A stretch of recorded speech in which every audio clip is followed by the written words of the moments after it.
Good afternoon, everyone. Welcome to the Roosevelt House Public Policy Institute at Hunter College. I'm Russell Salmon, Director of Public Programs at Hauser Wirth, and we are thrilled you are all here today on the final day of the exhibition RETROaction for this exciting symposium on themes of Now-ness and Prophetic Criticism.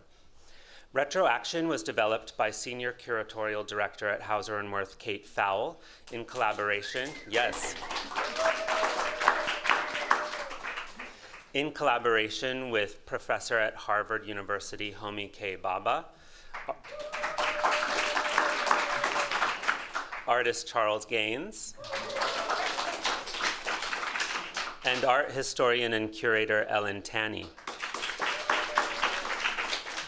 The exhibition points to the early 1990s when a new generation of artists were using exhibitions as platforms to share their outlooks on the social and political turbulence of the time. Two of those exhibitions, which opened in the same year, were the 1993 Biennial Exhibition at the Whitney Museum of American Art in New York and Theater of Refusal, Black Art and Mainstream Criticism, curated by artist Charles Gaines at the University of California, Irvine. Both shows, along with the artists who participated in them, have since been recognized as initiating critical debates that prevail to this day. RETROaction celebrates the transformative impact these artists' work had in the 90s and their active resonances now, suggesting that our current moment is a time for retroaction rather than retrospection. The show features works by Ida Applebrug, Kevin Beasley, Torkwase Dyson, Charles Gaines, Leslie Hewitt, Rashid Johnson, Mike Kelly, Zoe Leonard, Glenn Ligon, Cindy Sherman, Gary Simmons, and Lorna Simpson, and a version of the exhibition will move to Hauser Wirth, Los Angeles next month.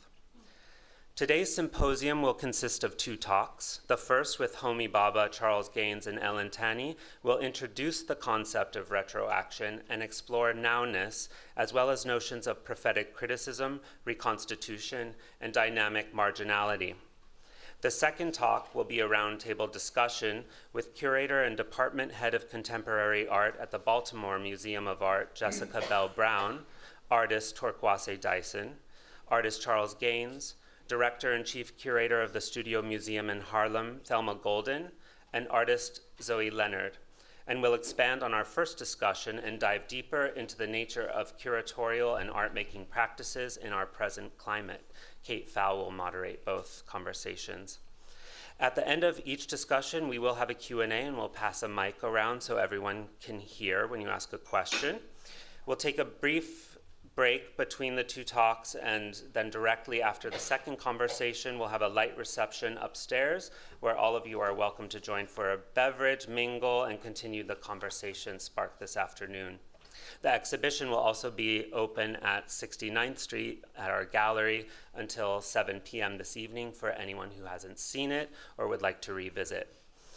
Before we jump into our first talk, we're excited to share a new short 8-minute film titled Third Space, created on the occasion of RETROaction, which will help contextualize the jumping off point for our conversations today. I quickly just want to thank everyone at the Roosevelt House who have been so amazing in helping us to plan and execute this symposium, especially Jill Brienza, Peter Sclafani, Jessica Noble-Gray, Brianna DeAngelis, Justina Witkowska, Daniel Kulkin, and Monica Rocha. Thank you all again for spending your Saturday afternoon with us. And with that, please enjoy our short film on RETROaction, Third Space.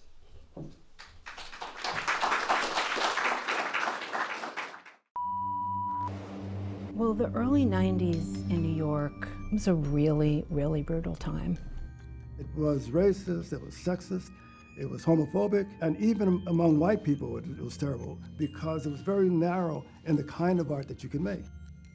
The Whitney Biennial opened in March 1993, and the Theatre of Refusal opened in April 1993. And there are many parallels, even though one is very well known because of the insane amount of press that it garnered that was negative. They've been kind of taunting the police. 93 demanded a different time. It was an inflection point in the culture. We were in the midst of a serious recession. Then we had, the Rodney King beating, the AIDS crisis had decimated our community. All of those things with the different composition of the team, we were poised to view things a little bit more expansively and differently. This was the first biennial under a new director, David Ross. He invited Elizabeth to sort of take the lead, and the team was really up to her. So she made the decision about who would participate. It was majority women. For the first time, a curator of color, which had never happened before. And I don't think the critics really talked about that, the composition of the team, but of course it was going to be a different kind of show. So what was the reaction? Howls of negativity, I would say. David Ross had come to be the director of the Whitney, and we had worked together in Boston at the Institute of Contemporary Art for 12 years. So I came to work for him at the Whitney, and the first assignment I got was the biennial. I already had a notion in my mind what I wanted this biennial to do, and one of the major motivations was that we should look outside of galleries, alternative spaces, unaffiliated people, and so on. So there was much less this kind of sense of going around dutifully visiting all the important galleries and saying, who are your kind of people who should be in this show? It was much more intuitive than that.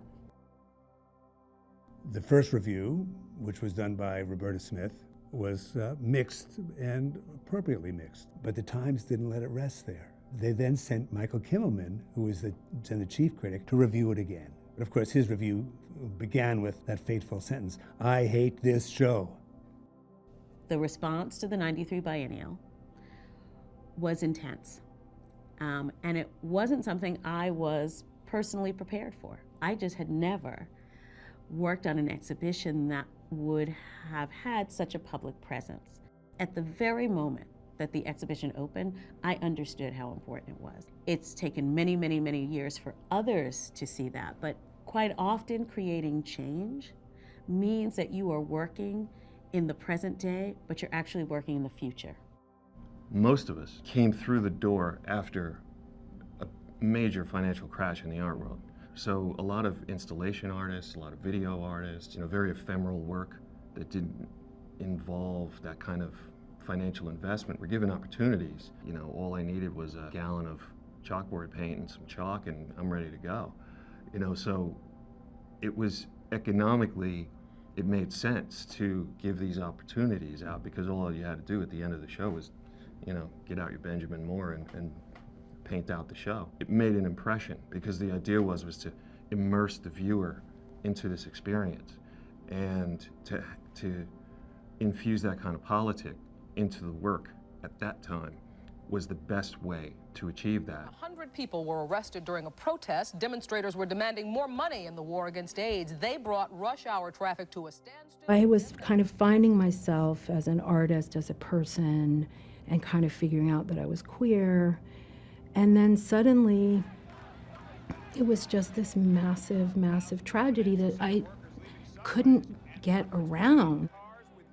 So I started doing activism, getting arrested, going to meetings every week, and kind of got a political education. So I started photographing in medical museums and kind of looking for the roots of what I was seeing play out in my life and my friends' lives. Why, women weren't included in drug trials, why no Black people were included in drug trials, why there wasn't compassionate use. Kind of digging into the visual expression of who we are as a people, what we consider worth saving. And somewhere along in there, I decided I wanted to photograph a fashion show. I wanted to think about how women were looked at versus how women look. There was also censorship. It was a kind of incredibly dense and tragic time, not unlike what we're seeing right now in terms of these moments in history where everything is laid bare. There's no cushioning. You just see the brutality of the power systems. I thought it was really important to create an exhibition that looked at both the Whitney Biennial and the Theatre of Refusal, because if you like, they're two sides of the same coin. The curatorial innovation of Theatre of Refusal was to display works by the artists alongside previously published texts. The aim was to challenge the art world and to propose an alternative. When you start to look at that work 30 years later, there is a resonance and there's a kind of tremoring that these works have in the present moment. So the reason why it's called RETROaction is because I don't think we can explain any more today what that work is about than we could at the time. We wanted to put these two shows in conversation, but in conversation in an active interventionist way, that both shows rediscovered their aesthetic, political, social agency by bringing them together. It makes you rethink both the now and the then, but what happens when they come together is that it takes you elsewhere. It takes you to a third space. It makes other issues and questions visible.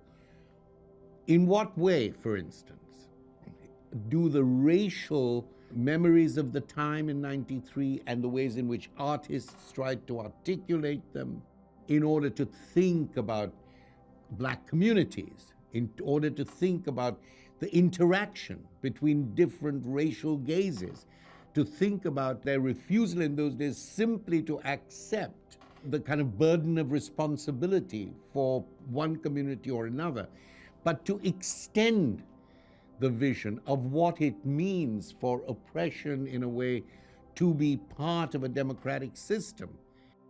In many ways, I've been looking at these artists' works ever since. The artists in those exhibitions really form the base that I not only continue in my work to think about legacy and honor artists of the past, but also it informs the way in which I have been able to continually find ways as a curator to think about the work of the present.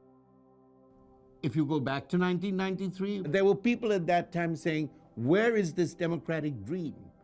You know, much earlier than that, James Baldwin asked a question which reverberates from that time to this time and has not been fully answered. And his question is, do I want to live in a burning house? Should I really want to live in this burning house? Is this, in this burning house, will I be able to, will generations around me able to conceive of what freedom is, or the good life is, or public virtue is? That's a question as pressing now, post-George Floyd, as it was then. But the conditions of posing that question have changed.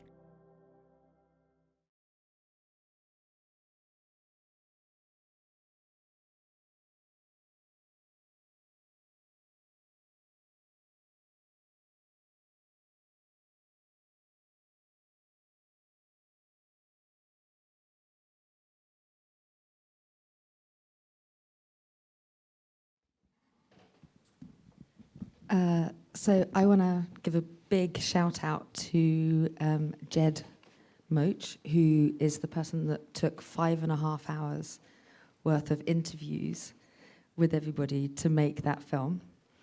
It was incredible. And there will be a second part of it that he is making that focuses more on the theatre of refusal and that extended conversation that comes next with the LA portion. So look out for part 2.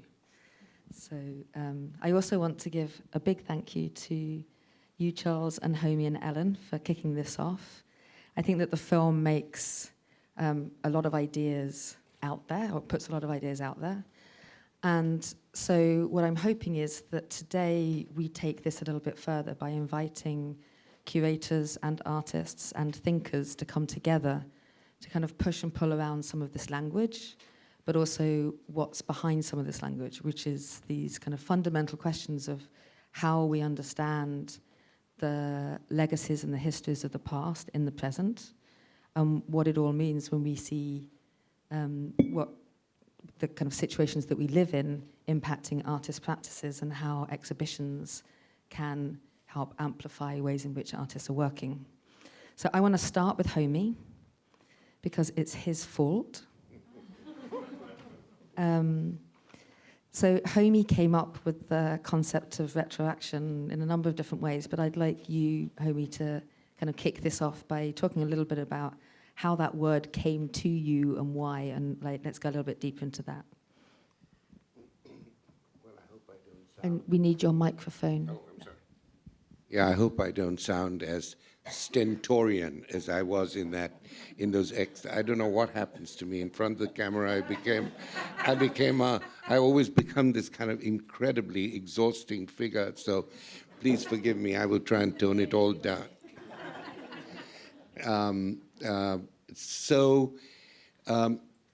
Kate arranged Kate and the editor of Ursula arranged what was for me a very crucial panel that brought together the geriatrics like me. I was the only one, actually. Nobody else was a geriatric. And the new generation of remarkable, active curators and critics and writers. And amongst them was Jessica. Jessica, where are you? Here you are. Jessica, Kimberly Grant, Elena Gonzalez, and I hope I'm pronouncing this at least appropriately, if not accurately, Niao Yu Weng. Xiao. But she's not here now. She's here today, yes. Where is she? Yu. She's in the audience. Hi, Xiaolu. So when I got to, in the company of these wonderful actors and agents in today's museum and art world, when we're in their company, 1993 and the Theatre of Refusal were basically referred to in a pedagogical memory. They were taught these shows. They had not seen these shows, but they saw them as symptomatic of various critical junctures and critical questions taught to them. So the show had a kind of academic, a practical academic issue there. At that point, talking to Kate, I said, we cannot let the art historical and the exhibition trope of retrospection become part of this show. The retrospective gives you a sense of a summation. There may be problems with it, there may be questions of it, but you're on a summit of summation and you look back and you say, this is the moment where I can truly find the telos of what this artist is about, or this movement is about. This is time when I can give more or less an authoritative landscape of understanding in history. I said, being with these wonderfully active people, I feel we have to think about some other way of looking at the influence of the past or the presence of the past in the present. And at that point I said, we are not going to be retrospective. We are going to be retroactive. We are going to take this work, these works that were controversial, these works that had controversies and streams of thought within them that had not even been elicited at that time because they were often met with abuse and a lack of understanding. Now I'm going to take this down a little bit again. And so I just felt this is what we need to think about, the way in which sometimes the past is the switch to a futurity. We are not bringing 1993 Theatre of Refusal back from the past. We are reconstituting it, reigniting its energies. And it so happens that both shows were in a fundamental sense non-foundationalists. They were not shows, they were not shows à thèse. They didn't have a thesis to them. They didn't have a particular outcome. They were attempts to deal with the roiling and broiling present, to bring things of concern and relevance to the walls and to the gallery spaces. And in that sense, then, I felt that this notion of retroaction would be a way of rethinking not the present through the past, but the present in terms of the future of the past. You see what I'm saying? It was the futurity of the past, not it's the things we knew about it, the things we didn't know about it. And both shows landed in very similar times. I'm going to very quickly come to the end of that just by saying, first of all, I hope what I'm trying to say is clear. I'm trying to do it as briefly as I can. But also that we saw Zoe talking about the AIDS crisis. Now we have been through the pandemic. The pandemic is again another moment of what I have started writing about, which I call unpreparedness. Unpreparedness it's the same thing that happened with George Floyd in my new book. Talks about these two moments where the pandemic temporality in history, this long, we don't know where it's going, etc., suddenly collided with something that we had already known, which is the criminal injustice and racial violence on the streets, and also the way in which the courts always elided this through the doctrine of, I can't get the name of it, through the doctrine, the legal doctrine of, sorry, it's a law which says that the police cannot be civilly, they cannot be civil, you can have a criminal case against them, but you cannot have a civil case because in that moment in which these things happen, there is always an undecidability. And that, in fact, the courts have always taken the perspective of the police. Qualified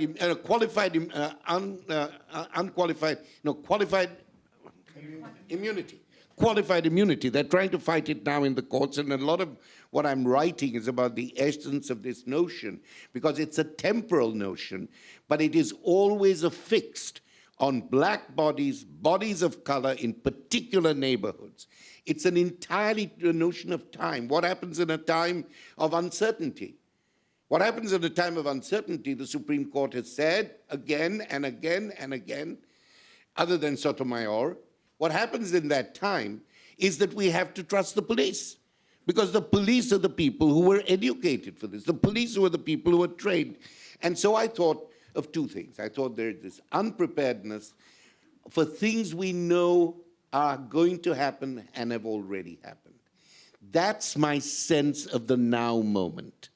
The now is graphically a time when you think, we always knew there would be another pandemic, but somehow we were unprepared for it. And that is a long political conversation. We knew there would be another killing. You know, in Claudia Rankine's great poem, In Memoriam, in memory, in memory, in memory, in memory, in memory that grows fainter on the page. We knew there would be another killing, but we were unprepared, in a sense. Do you see what I'm saying? There's a paradox. You know it, and you don't know it. That's why I thought the now is a moment where these different forms of time, politics, policy, painting, writing, intersect. Thank you very much. Thank you, Homi. And I want to bring in Charles and Ellen, but first Charles here, because you, in asking you if you would consider rethinking the theatre of refusal 30 years on, you made it very clear, and with the thinking that you've done in this new version, that it is exactly this. You didn't want to just do the anniversary show. That's not the point. Bringing concepts from 1989, when you first started thinking about theatre of refusal, into the present and what they might look like now, what those concepts. So could you talk a little bit about the starting points, including bringing Ellen into this web, the starting points as to why this kind of now-ness was important for the theatre of refusal? Yeah, as you know, you asked me to join this project and take a look at the theater from 30 years later. And actually, you caused me to think of nightmares that I was struggling with every time somebody asked me about, well, what do you think about theater today? What would you? And it was a question, or it was a project now, but it was a question that I didn't want to deal with because I had no idea how to deal with the concept because the conditions have changed, and it was rewarding to think of Homi's concept of retroaction because it was the first time I was able to think of how to address that question. Because the question is about, do you think, writers are still marginalizing, artists of color, what happens in this day when, when you did theater, like there were like 9 white writers and 1 female writer writing about, contemporary art, and it was easy because I just looked at what they wrote and then I could see they were marginalizing this, this practice. I could see, somebody wrote about Basquiat and called him a wild child, and not in the sense of enfant terrible, no, a really wild child. And created this fiction around his lack of education, which was a fiction because, of course, he was. But so it was easy. But to ask that today, it almost implied that all the problems are solved because the population of writers that population is much more diverse. And when I was exhibiting art in the 70s, there were only 3 or 4 artists of my generation who were also being exhibited, who were of color. There's Martin Perrier and Adrian Piper, and the prior generation, of course, was there, Beard and those people. But the art world itself was, was populated by a lot of artists of color and women, a lot who just strangely were not getting exhibited. And so I look today, and that's changed. The diversity of exhibition has increased. It almost implied the problem was solved, but like everybody knew the problem wasn't solved. And so the question was I had to answer, with this changed landscape, why hasn't the problem solved? Or what's causing the continuation of the problem? I'll put it that way. And so I didn't want anybody to ask me that question because I hadn't the slightest idea. But with looking at retroaction, I had a way of approaching it and thought that, okay, so you can say that, well, this problem of marginalization, or the practice of marginalizing that was dominant in the 60s and 70s, the term itself came out of a discourse around racial politics.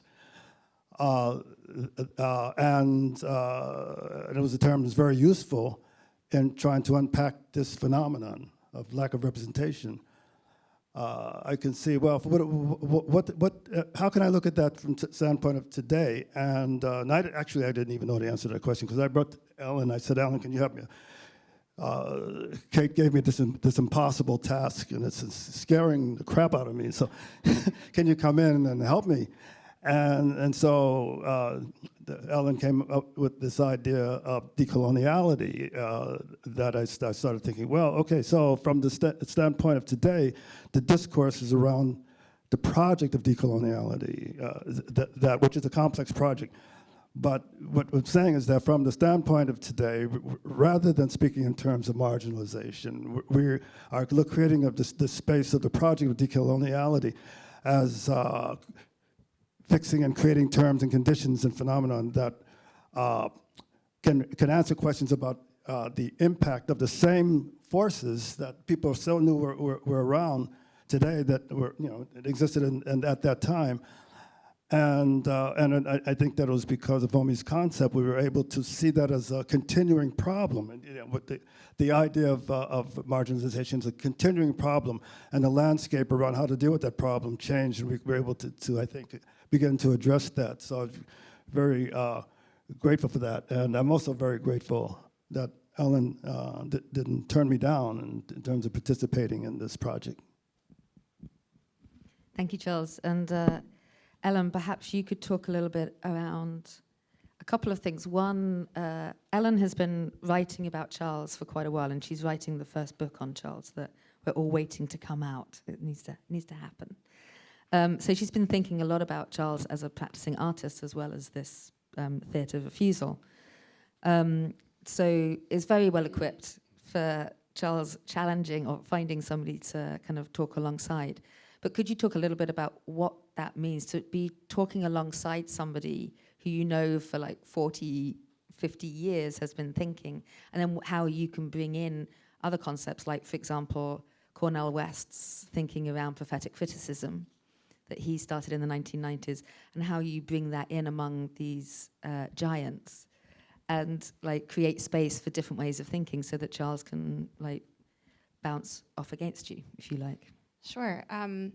I, first of all, can't say no to Charles Gaines, so that's made the decision for me.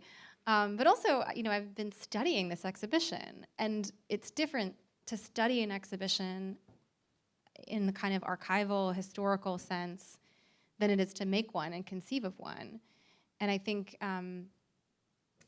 because I've been a curator, I also understand that exhibitions and books and articles are equally valuable ways of putting knowledge and ideas into the world. And so to think about theater of refusal as, in an art historical sense, in my mind, theater of refusal constitutes a minor history of the sort of major history that the 93 biennial really marks in contemporary art. And so I was really drawn to this project for that reason, and also because it didn't have the kind of ripple effects that the biennial had. And what was exciting about it, I guess, is that it embraced a kind of provisionality and an experimentalism, I think, in your offering, Charles, of a kind of theoretical framework that might address some of the limiting conditions of the discourse of marginality.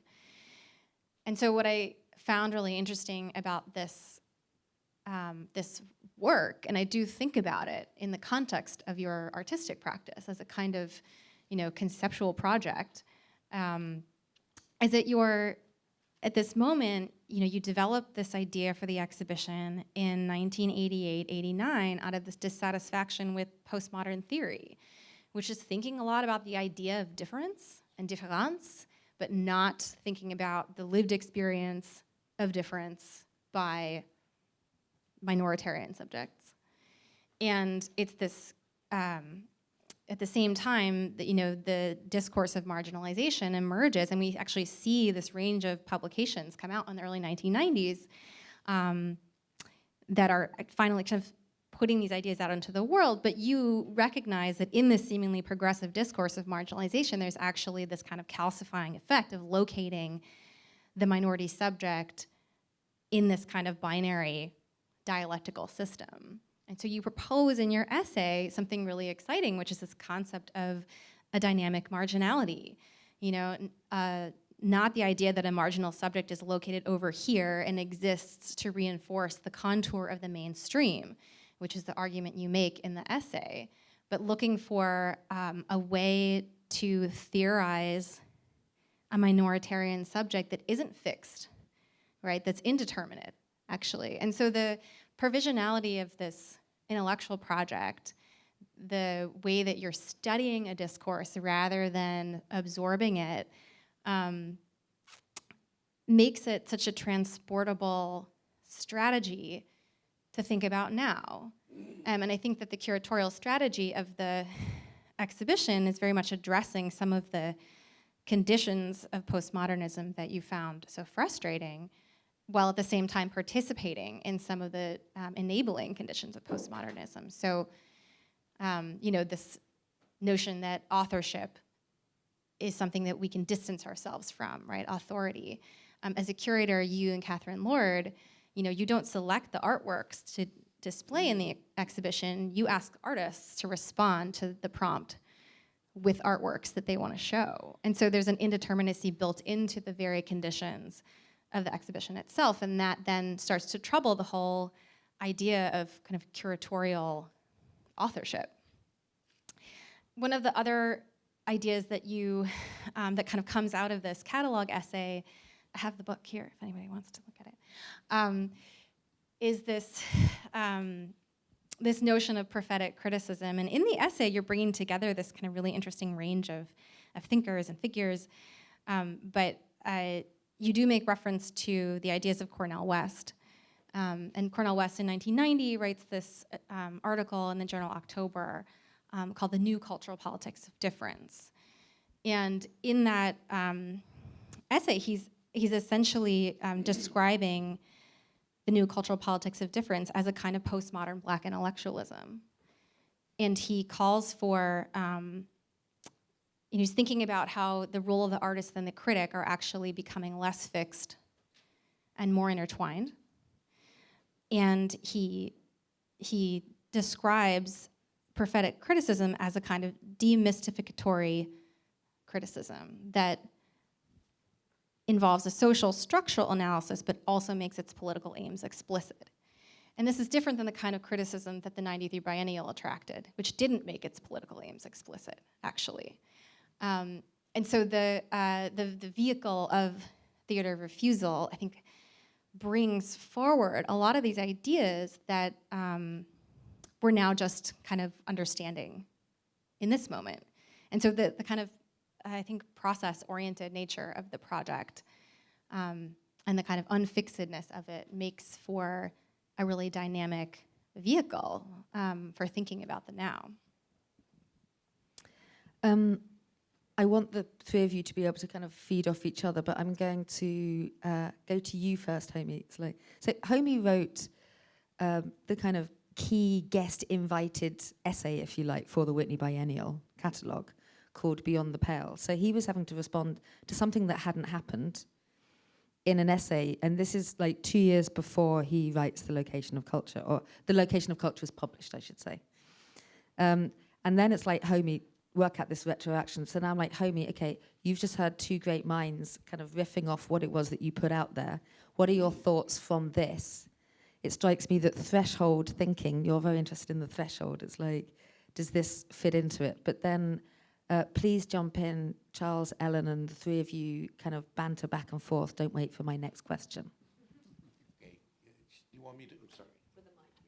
Yeah, if you can just kind of respond, because I could see you writing notes and breathing like you wanted to say something. So. I'm always writing notes. I wish my students wrote notes. They never write notes. I'm always writing the notes in the seminar. Let me just say that the sum of what both of you have said is obviously very important and significant, as you can see by looking at this, at the retroactive version of the theater of refusal and its great impact. So I want to thank you both. First of all, that's what comes really first to mind. Thank you. And thank you very much for your ability to actually use that concept, as you said just now, the concepts that I tried to develop for the purposes of your show. I mean, it's obviously wonderful. It's a gift. You sit in your room, you write some knotted sentences, you are going crazy, you don't know where it's going to go, and then somebody says third space. Okay, now we can work it out, or we can use it. So it feeds deeply into my vanity, but leave that aside, but it also feeds into my future work. So I want to thank you for that. Let me just try and make one, I think, important distinction between fixity and unfixity and the question of minoritization. Because in a way, and I won't go into this, it was part of the postmodern moment to emphasize the non-fixity of the signifier in constructing subjects. And that had some important effects because it got rid of notions of identitarianism and fixed identities. It raised the whole question of intersectionality, that, you know, where gender issues as well as race issues or environmental issues or, you know, issues of inequality could be seen as a kind of knotted analysis. And I think that with it all its differences, with all the ratios of its differences, it was not a new transcendental totality. This was not a new Hegelianism. This was something where there was continually unworked out traffic. And yet we gave that unworked out traffic, that non-fixity, a certain space. So what has happened now, I think, and I have to go both inside and outside the art world to answer this question. In the ethno-political systems in which we live, and I hate that phrase, but it's absolutely, in my view, important to bring in this particular global phenomenon of male leaders who are ethno-nationalists. The gender is important here, extraordinarily important. The fact that they're ethno-nationalists is important. And the fact that they are active in very different cultural situations. They're in Turkey, they're in Russia, they're in Israel, they're in many, and in India. In India, I've just come from India, substantially so. And it is a great threat that what the traces of Trump have not been erased ideologically. And now we're thinking of this same gorgon of disproportion, this man who cannot support a blonde souffle on his head. You know, is this man is going to come back again? So what I want to say is, these people are fixing minoritarianism. Artists may be unfixing it. They are fixing it. And they're fixing it on a global framework. Tell me what other phenomenon has been totally politically global.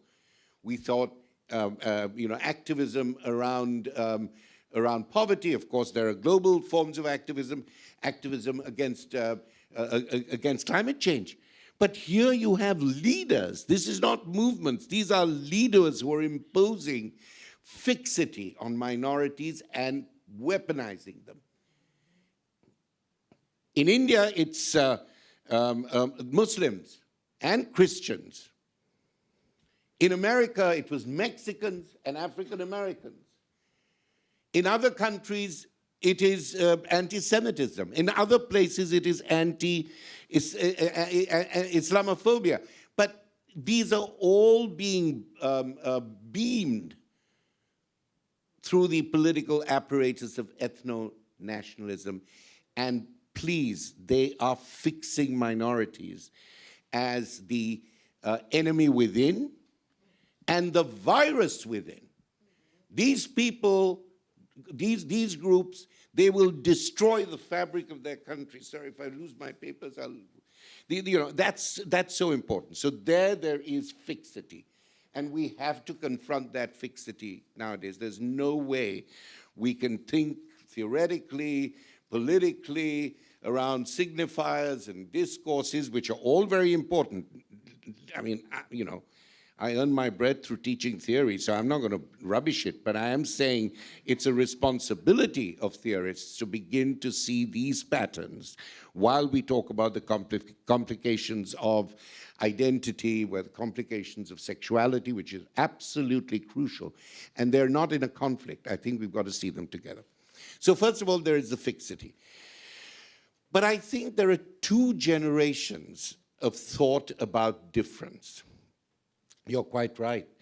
There was a notion about difference which made a political impact because it broke away from ideas of political fronts as being only around politics or political issues against democracy.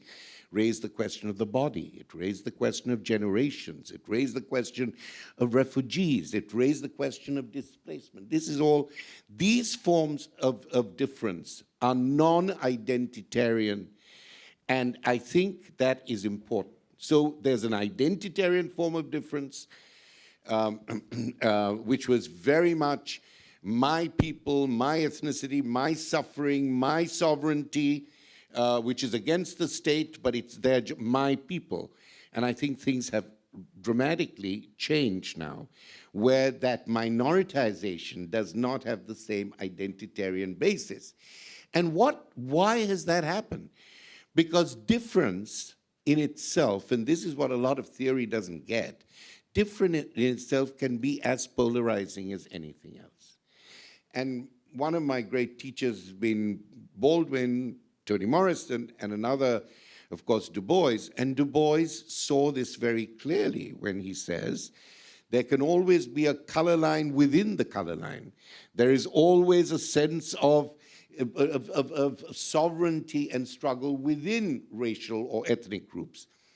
So I think we need to move away from the notion of difference, which can polarize, to the larger question of alterity. This is, of course, an idea that you have in phenomenology, in Heidegger, in Husserl, and very much so in the work of Hannah Arendt, who is so important to me. Alterity, she says, is the otherness that is thrust into my oneness. It's not simply that I make solidarity only with those with whom I can identify in identity, race, gender, but by understanding my own foreignness to myself, I'm able to open up to a larger sense of solidarity. It starts with my own fracture, my own ability to deal with my anxieties, but my sexuality, which is at war with my professionalism or not, my sense of equality, which is at war with my own class position or not, looking at these internal contradictions in oneself, and then from there, creating a larger sense of solidarity for others and with others is so important. And if you see what I'm saying, so this is not about difference to difference to difference. It's a system of alterity, a system of self-conscious negotiation and self-conscious questioning, which then leads you to a politics of hospitality, a politics of, I hate the word tolerance, but of coexistence, of living side by side. I hate tolerance. Tolerance is the most pallid word in the vocabulary. It's basically saying, I'm going to build my little fence and I'm going to tolerate you on the other side of the fence. I'm not into that. So finally, when you take that phrase, alterity is about the otherness thrust in my oneness, and think about the refugee condition. The condition of the refugee is about national populations feeling that something that has been thrust into their oneness. And the wonder of it is that if you think about alterity, you think about Arendt, she says you can only be human, you can only become an agent in your own transformation if you understand that the thing which is outside also exists within you. The refugee must not only be made comfortable, the refugee has to be brought in, because that is the problem of racial discrimination at a global level and the weaponization of minorities. Thank you.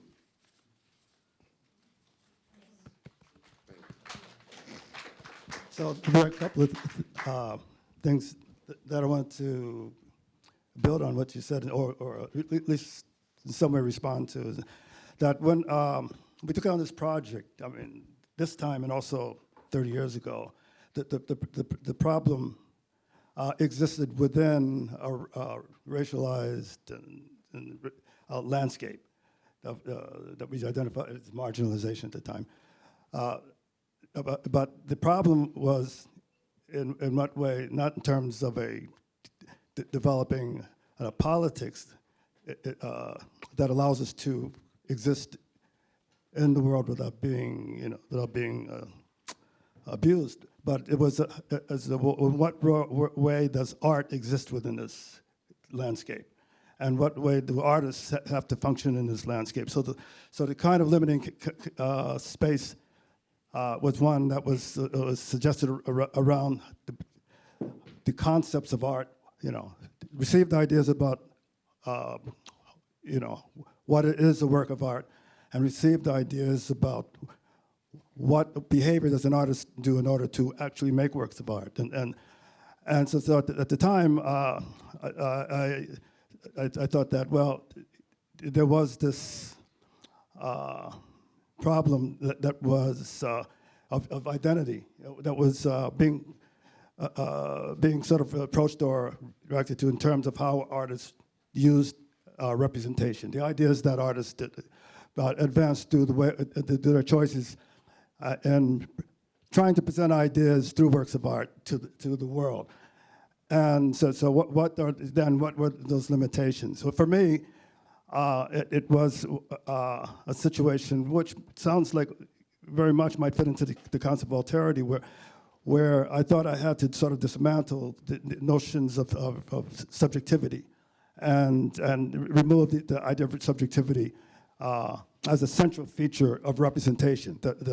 Because simply, I mean, I thought that subjectivity was built out of a universalist concept that the Enlightenment sort of advanced of that pretty much is framed by the idea of a universal subject, and then there's this kind of oneness of universality. So the thing that really got me was it was coming out of a psychological source, an unconscious or a subjectivity that somehow exists within people and has the ability to produce through representation. And so I was thinking that this was the problem that we had to deal with, because the narrative around subjectivity was one built upon some notion of identity, and that notion of identity was already being occupied by a over-determining notion of the universal subject, which automatically excludes minority representation. So I thought that the problem was in representation, and it was how it fed this notion of the subject. I thought that one of the later things that I discovered was that there was another way of finding a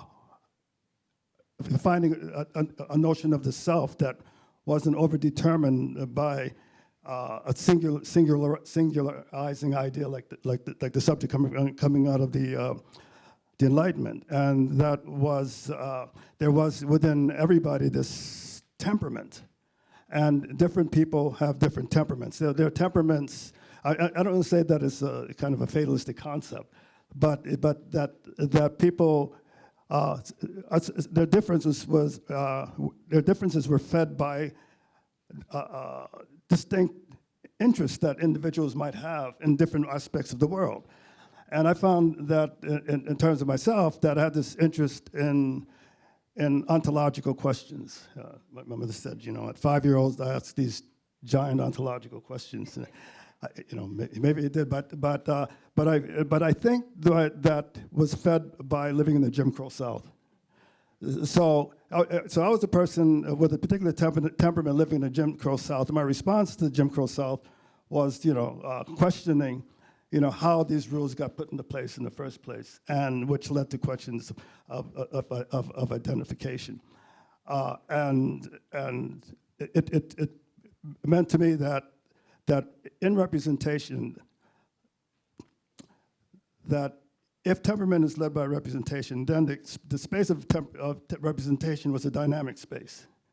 And that in some way that we have to find a way to give license to investigate that space within a work of art. That it has to be a more dynamic space for art production to give space to these different temperaments, and not try to isolate singularizing temperaments as modernism tried to do. And so when we took on theater, we thought that, well, the major question of the major issue that I thought was there was an attempt in the writing world and the curatorial world to tell artists what kind of art they need to be made, which meant that a whole lot of temperaments were being excluded, or even not even given an opportunity, because if you didn't fit that temperament, then you had to reshape yourself to into a form or a shape that it did fit into the temperament. Since I thought it was this dynamic space, then I saw the problem of artists then is the issue of locating and establishing through representation a certain kind of presence, a certain kind of power. When we looked at the writings that were the writings about these different artists, what I saw was this heavy emphasis of excluding certain ideas and certain practices. So in other words, not giving space to these differences. And my idea of difference was not based upon the idea of subjectivity. My idea of difference is how did any individual come into, I won't put it that way. Is how do individuals form and respond to the world according to their own dispositions? And how, in what way are they able to establish through representation these various dispositions? And so I found that that all of that marginalizing writing was really about controlling the narrative. So I was thinking this may feed into the idea that you are so eloquently explaining about alterity. But I was trying to, and of course, this is like in the 70s, and I didn't know anything about alterity.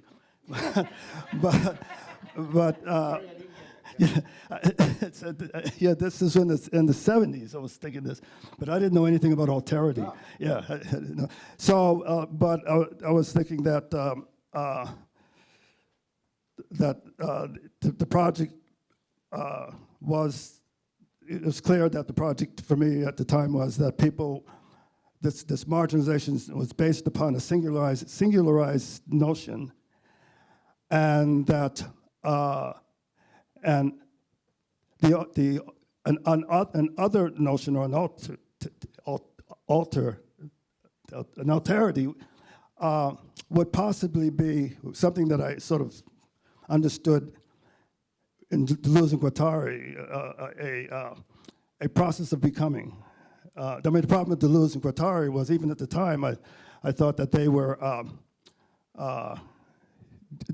in constructing this idea, they were not addressing my lived experience in that idea.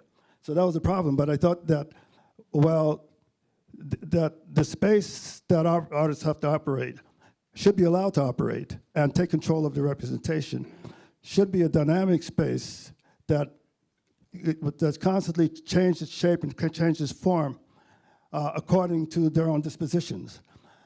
And so maybe I'm thinking of creating by this a kind of subjectivity, but one that was so dynamic that it was always trying to find itself. And I was sort of naming this as a minority concept of subjectivity, if that's a concept of subjectivity. I was thinking that minority populations were born into this space where stuff don't make sense. You know, you're born into a world where you can't go to the bathroom where white people go. And so it doesn't make sense. And so they say, well, but then what does make sense? That's a process that we can get to, but I thought that, well, maybe what most likely makes it sense is to create this more pervasive space so that these different locations can be established. And I just went on too long. Wait, but I want to cut in, because what you've just described about your own practice, Charles, is like this act of reconstitution. And you know, that is part of the decolonial project, that there is, and this is an idea that Walter Mignolo is thinking about with the Peruvian sociologist Aníbal Quijano, who's talking about the coloniality of power and the coloniality of knowledge, which is that until you recognize that the structures of knowledge are inherited and constructed, right, which your interest in structuralism and post-structuralism helps you recognize in this moment, you cannot delink yourself from that structure. And so it's that delinking that enables this turn towards a more dynamic subjectivity, right, that can exist in a state of becoming. And so I think that there is embedded within your own negotiation of this quandary an example of that process that we have only really just named in our conversations about the show.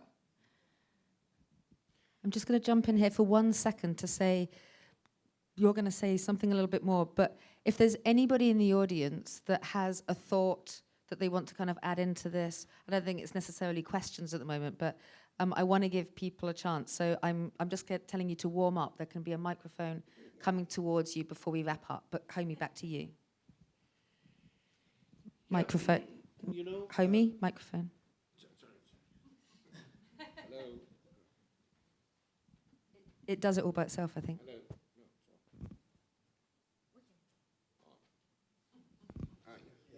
Hi. Thank you, both of you, very much for your responses. I just have a few things to say in response in both directions.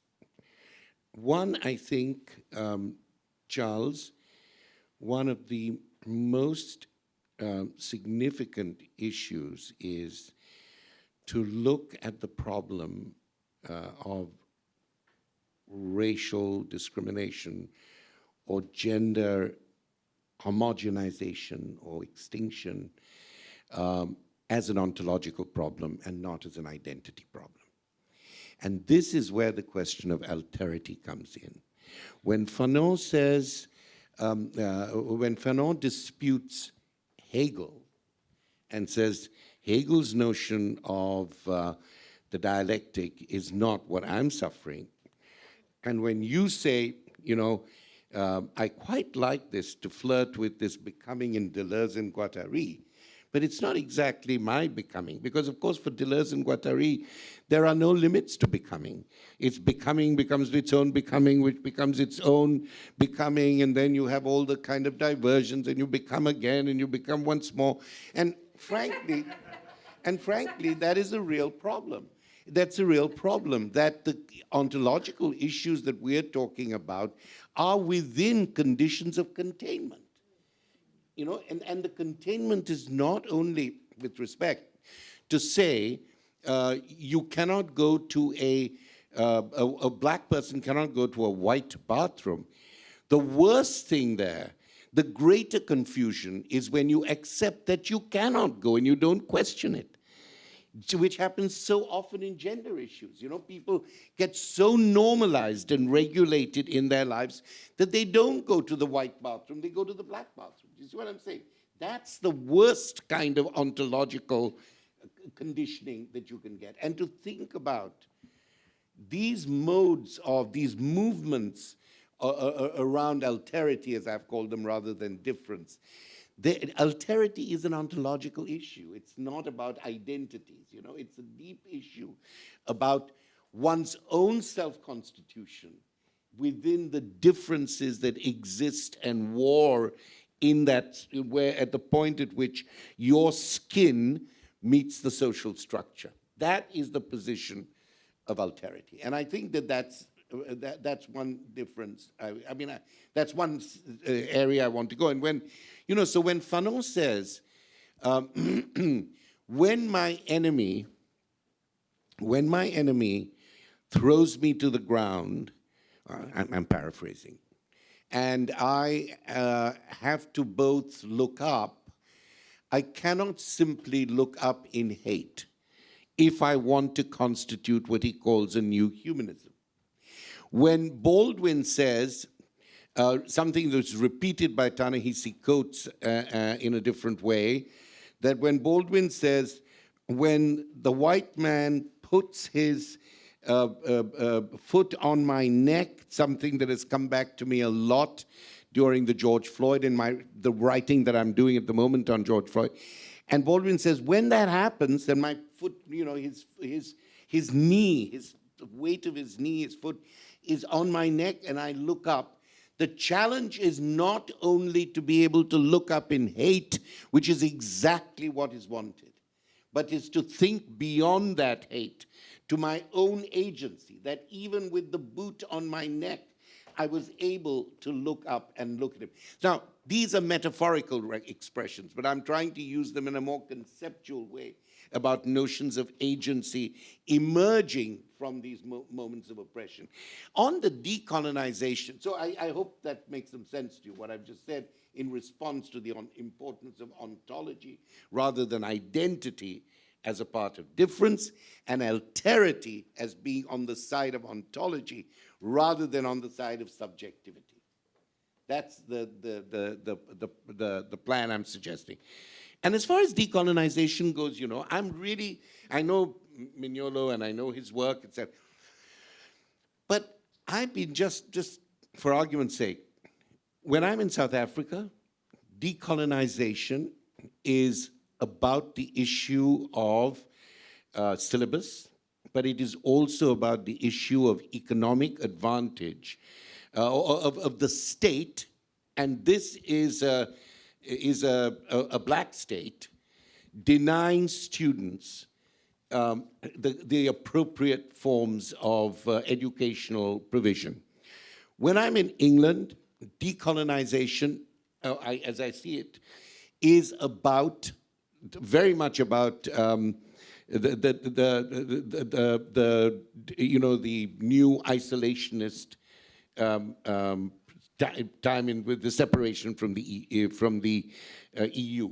That's where all the throwing up of the slaves' body statues started. So in the United States, decolonization is as much about the failures of the Democratic Party as it is about the failures in this area of the Republican Party. Of course, there are differences between them. I'm not saying there are not. But I think decolonization is not, in my view, about the colonial powers of 150 years ago. It is about what Fanon said, is that when you get your nationalist leaders, you will see that they will form bureaucracies that were very similar to the oppressionist bureaucracies. They might liberate one side of you. They might say, all black people are welcome to represent themselves in parliament. At the same time, they will say LGBTQ and gay people, this happens in Africa all the time, they have no voice. They are sinners. So I wonder whether decolonization is not too often thought of as an issue to do with colonialism then or colonialism now. I wonder whether we need to make it much more sophisticated than that demand is. Of course. I mean, I think, many thinkers in the arts have been working around this conversation for years. And the kind of global range of decolonialism's manifestations and how different it plays out in every country is you're totally right about that. I think the investigation of the Theater of Refusal Project in 1993 was thinking about the way that vision and visuality and language are carriers of that project and continue to sustain the colonial project in the now. The idea that looking at someone registers, it activates a meaning-making process in one's head. Sure. Right? That's and that's also, Charles, that's part of, the perceptual cognitive apparatus is something that you're really interested in terms of how meaning is made between a human and a work of art. And the other thing that I want to say about this, which is the kind of unresolved non-object, sort of non-visible center of this moment in 1993, in this moment now, which you have written about, which is that the topic of whiteness.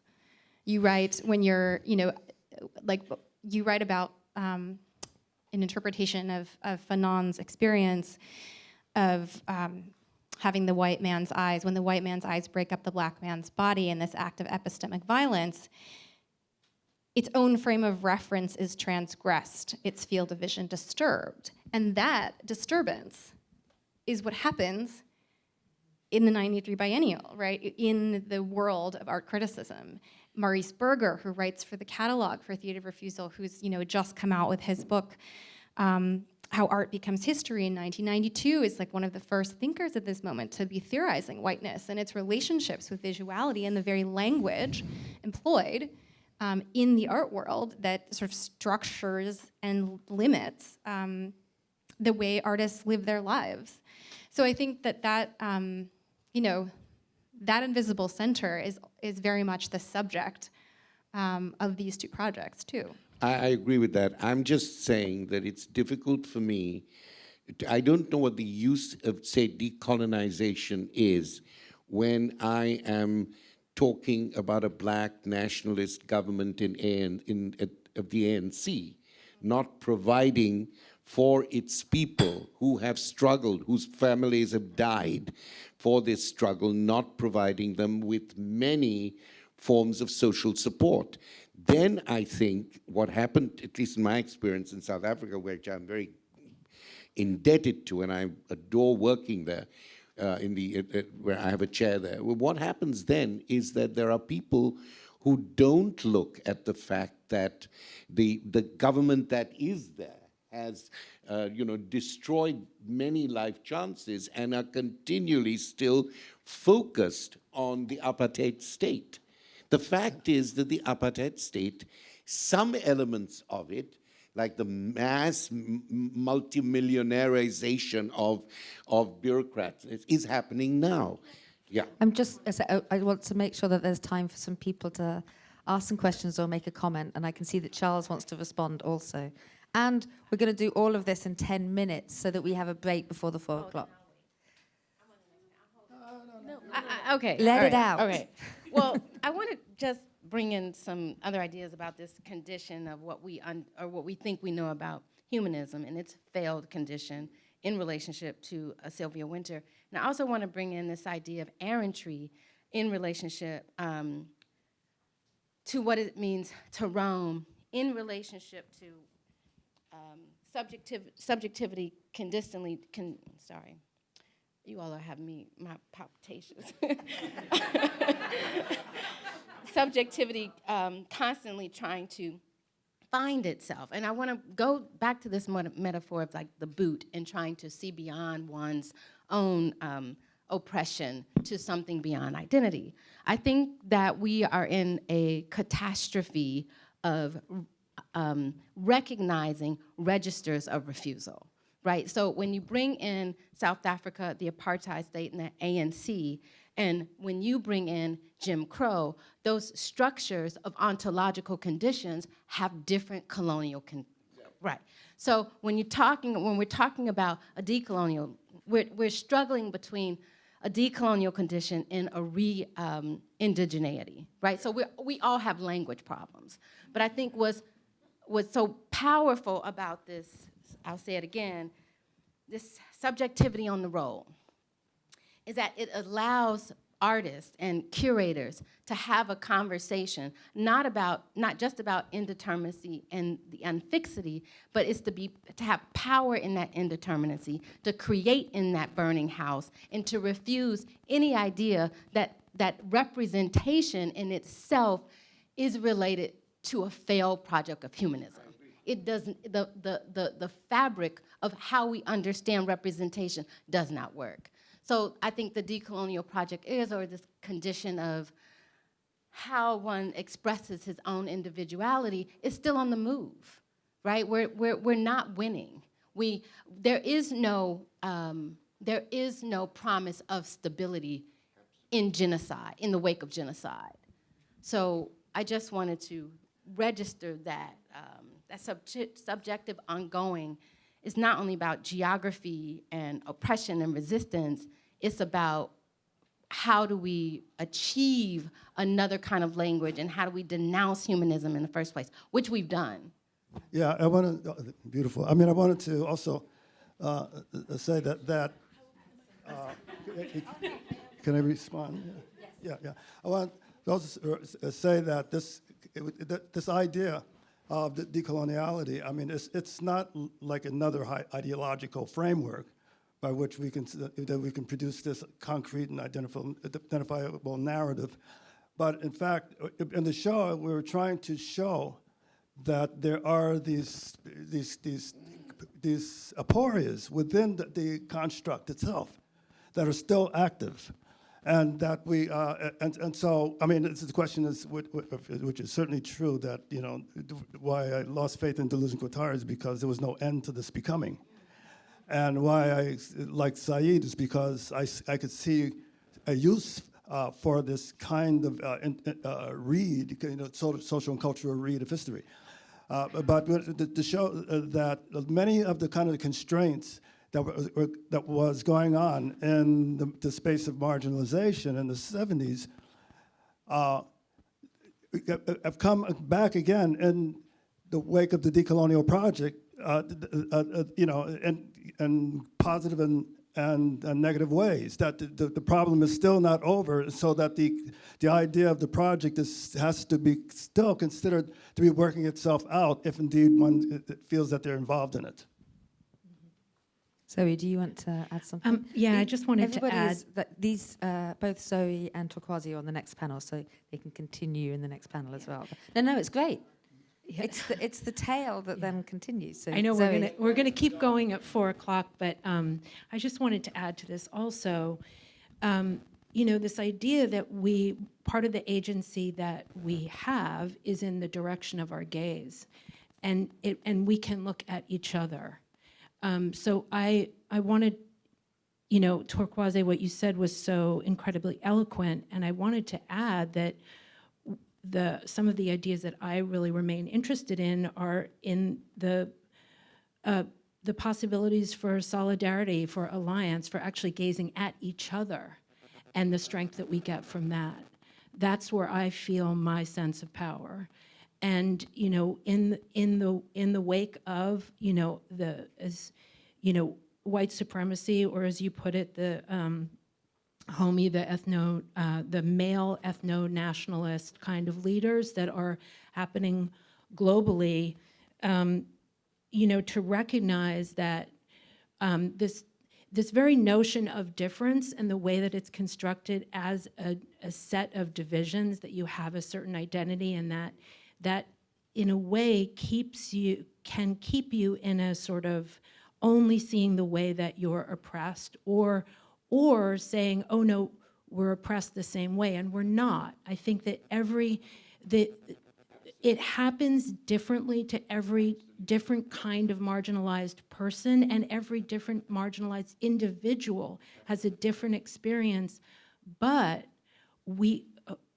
white supremacy and the male ethno-nationalist, form of leadership holds us all hostage, because it is equally racist and sexist and homophobic. And the only way I feel I can go on as an artist and as a person is by looking at my fellow artists, thinkers, makers, and that's where I find my strength. And that's really the only place right now where I'm finding any kind of optimism or hope for us continuing, is doing things like this, is talking to each other, and not only looking at them, but looking at our power. Yeah. Can I just say one, just because I may have misrepresented it, apologies. It is not that Baldwin says, when the oppressor's, the white supremacist foot is on my neck, I look up. It's not to feel necessarily empathy for that. It is to say there are ways in which I can strike back, and I will not let you put me either in the place of the hated nor in the place of the overridden. And if it doesn't happen in my lifetime, it will happen in the next lifetime, because this cannot continue. So I hope my sentiment is, yeah, right, good. My sentiment is very much like Toni Morrison's, where she says in that wonderful lyric of hers, Home, she says, this is not my home, it's ugly, it's cold, my home was different, it enveloped me, this is not my home, but why does my key fit the lock? And that's very similar to Do I Want to Be in the burning house. I just wanted to say to you, Zoe, I would prefer what you said towards the end. That I think each other's gazes, because a gaze has a surveillance sense to it, at least the way I'm on. But the look, you said, looking at each other, that sideways look rather than the transcendental look, that adjacent look is, I think, in the work of Levinas, the look of ontological proximity. And that, I think, is very beautiful. Thank you. Can I just say that this is the first time that Homi and Charles have met each other? Can you imagine if this was 30 years ago that they had met? Well, I just want to take the opportunity to say that, I thought she put me on the stage with the person I was reading to come up with my ideas. Thank you.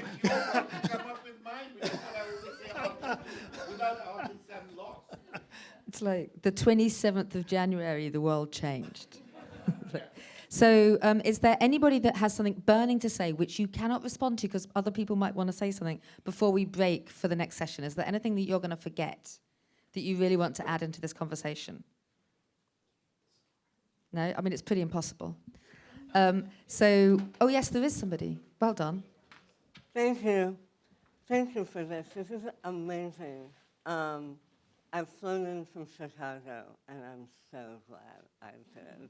And I want to thank Russell, because Russell made this possible for me. And what I want to say is that I'm just wondering, as I listen to all of this, I'm going to say something a little bit weird, but I think it's okay, because that's what we have to do what we're doing. I'm thinking more about what you've been saying about third space, and you didn't say a lot about it. But I want to come at it from the perspective that I'm an African American with a really non-traditional background. And so I fall into other people's imaginary, and I am completely silenced there. And I've been dealing with that for my whole life. So I've dealt with this notion of refusal and thought about what that means to refuse and how important it is. And so I just want to say that I had a little encounter with Chimamanda Ngozi Adichie. The encounter is this. I read her book, Americana. It made me mad, because I thought, why can she say stuff about America that I can't begin to even have a platform to say? And after a while, I thought about it, I realized because she has a third space. It's Nigeria. So I'm just wondering if you can say more about how the third space can actually help us delink so that we can actually get out of this framework and start doing the kinds of things that, I don't know the name, but that you just said. Thank you. Without another hour, is there something, and maybe we can take this into the next conversation? The idea of third space comes out of post-colonial thinking. And Charles includes a quote in his essay by Trinity Minha, whose brilliance was all over the place in the early 1990s. And she writes, no system exists in isolation. There is a first world in every third world, and vice versa. And that's the kind of alternative framework that enables that third space, I think. Yeah, and the essay spent time trying to break down the binary that Enlightenment Project put into place in order to give license to a third concept of the third space to operate outside the binary. When you operate outside the binary, well, I spent a lot of my time trying to develop this concept of the third space, and the idea here is that To move outside the binary is to be able to see that when things hit each other at a tangent, when they come together as a tangent, it's not simply a polarity. This opens up a place of translation. That's the most important thing. It's not the transmission of cultures in a way that produces necessarily equality, because it produces appropriation or oppression. But once you have this translation of culture, then you realize that what you're doing is, first of all, like with any translation, you're getting rid of a notion that there is only one way of saying, there is only one language of authority. And you're absolutely in a different temporal space, which is why I called it the third space, where you have to negotiate meaning. And in that negotiation of meaning, there's always a power balance. But in the imminent moment of conflict, and we saw this at, the art produced during George Floyd, the writing of the calligraphy on the street, which is both a political slogan and something else. In that moment of imminence, the translation happens. That's where I think the best forms, or the most useful to me forms of art and literature and filmmaking and dance work. Not because there are different talents only coming together to pool their talents, but that in the pooling there is both conflict and there is convergence. And at that point, nobody is master in their own house, as Freud would put it. Nobody is the master in your own house. If you allow that creative process, whether it's in teaching or writing, to happen, it is not simply a kind of soupy, middle-of-the-road negotiation. You take some, I take some, and we build a fence and live together. Translation is an active engagement, not only with the consciousness, but with the unconsciousness of the other.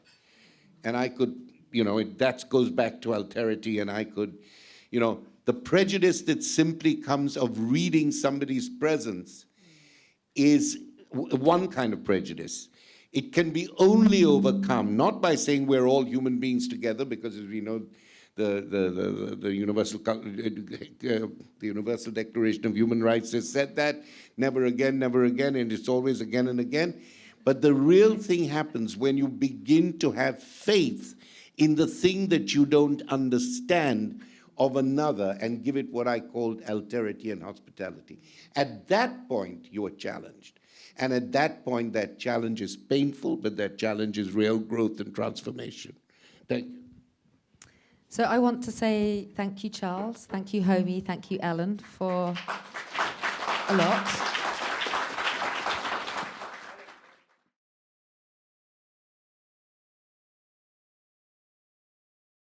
Welcome back, everybody. Here's to round two. It is such a pleasure and privilege to have everybody here on the stage. I just want to point out that when you leave, there are going to be drinks at the end, but there's also the Ursula magazine, which has the roundtable discussion that started this whole thing when Homi was talking to the curators. So grab one of those. And this time around, we have 3 artists and 2 curators. And I'm hoping that, I know that many of you have much to say even from the last time around, but I'm really hoping that we can bring the conversation back to these questions of now-ness and what that actually means. Zoe, Thelma, you were both very involved in the Whitney Biennial. Thelma in particular. Thelma also was part of the Theatre of Refusal roundtable discussion that happened, that is part of the catalogue that's about to be republished, thanks to a group of curators, Vera Anastas and a group of curators with UC Irvine. So now-ness is one of these things whereby, because the now-then that you were all involved with, and the now of now, Torkwase, I know that you were very developing your ideas and your thoughts at that same time in the 90s. We're the same age, so we're like burgeoning the way that we're thinking. And then Jessica, as we were talking earlier, it's like part of the inspiration of what Homi was saying about these types of exhibitions and this kind of work being a pedagogical kind of impulse now, because you've been thinking and actually teaching about this moment whilst also curating. So what we've got is people who have many different ways in which they can talk to each other. I'm going to give Charles a break so he doesn't start things.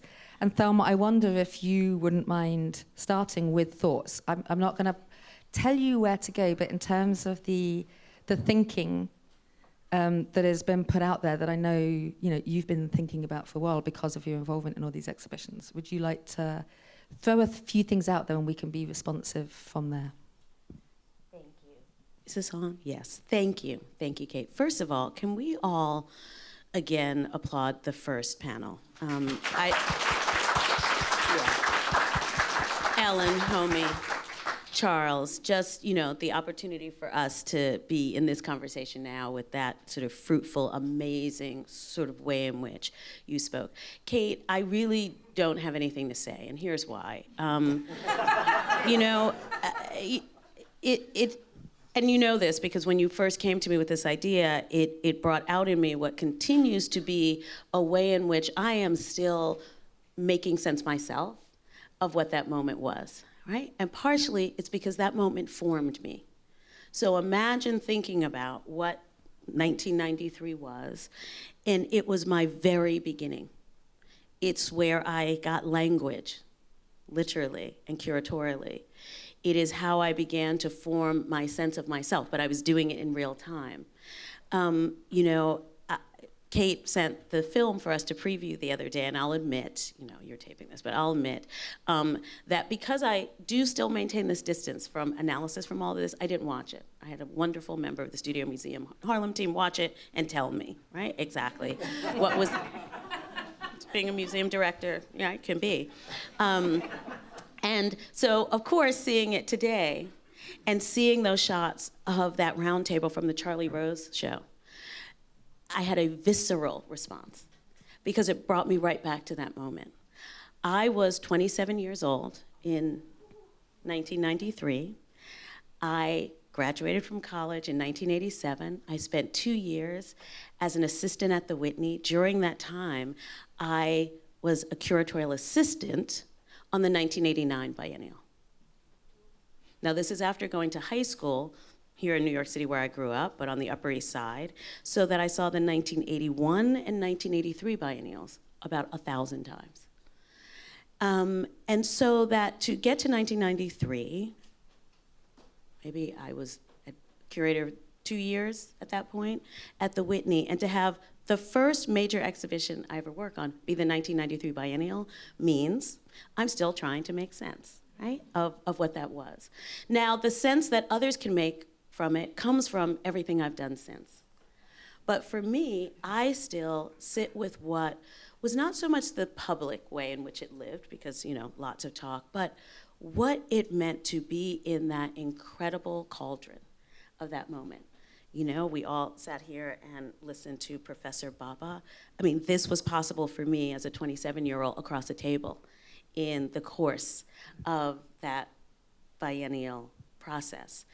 I worked with John Hanhart, Lisa Phillips, and Elizabeth Sussman, who made that group together, and that was an education.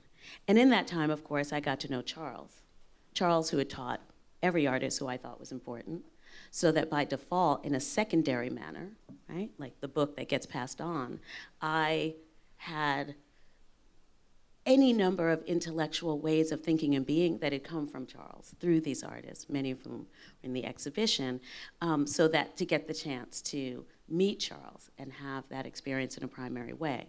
But the thing I'll say that's most important is that I think that the world has caught up to these exhibitions, right, and the ideas that were in them. And so the thing I think I want to say most is just how grateful I am to 30 years later be able to sit in space literally and intellectually, that is still informed by that moment. Can I just ask you one more, because you were part of the roundtable discussion that was Yes. Theatre of Refusal. Yes.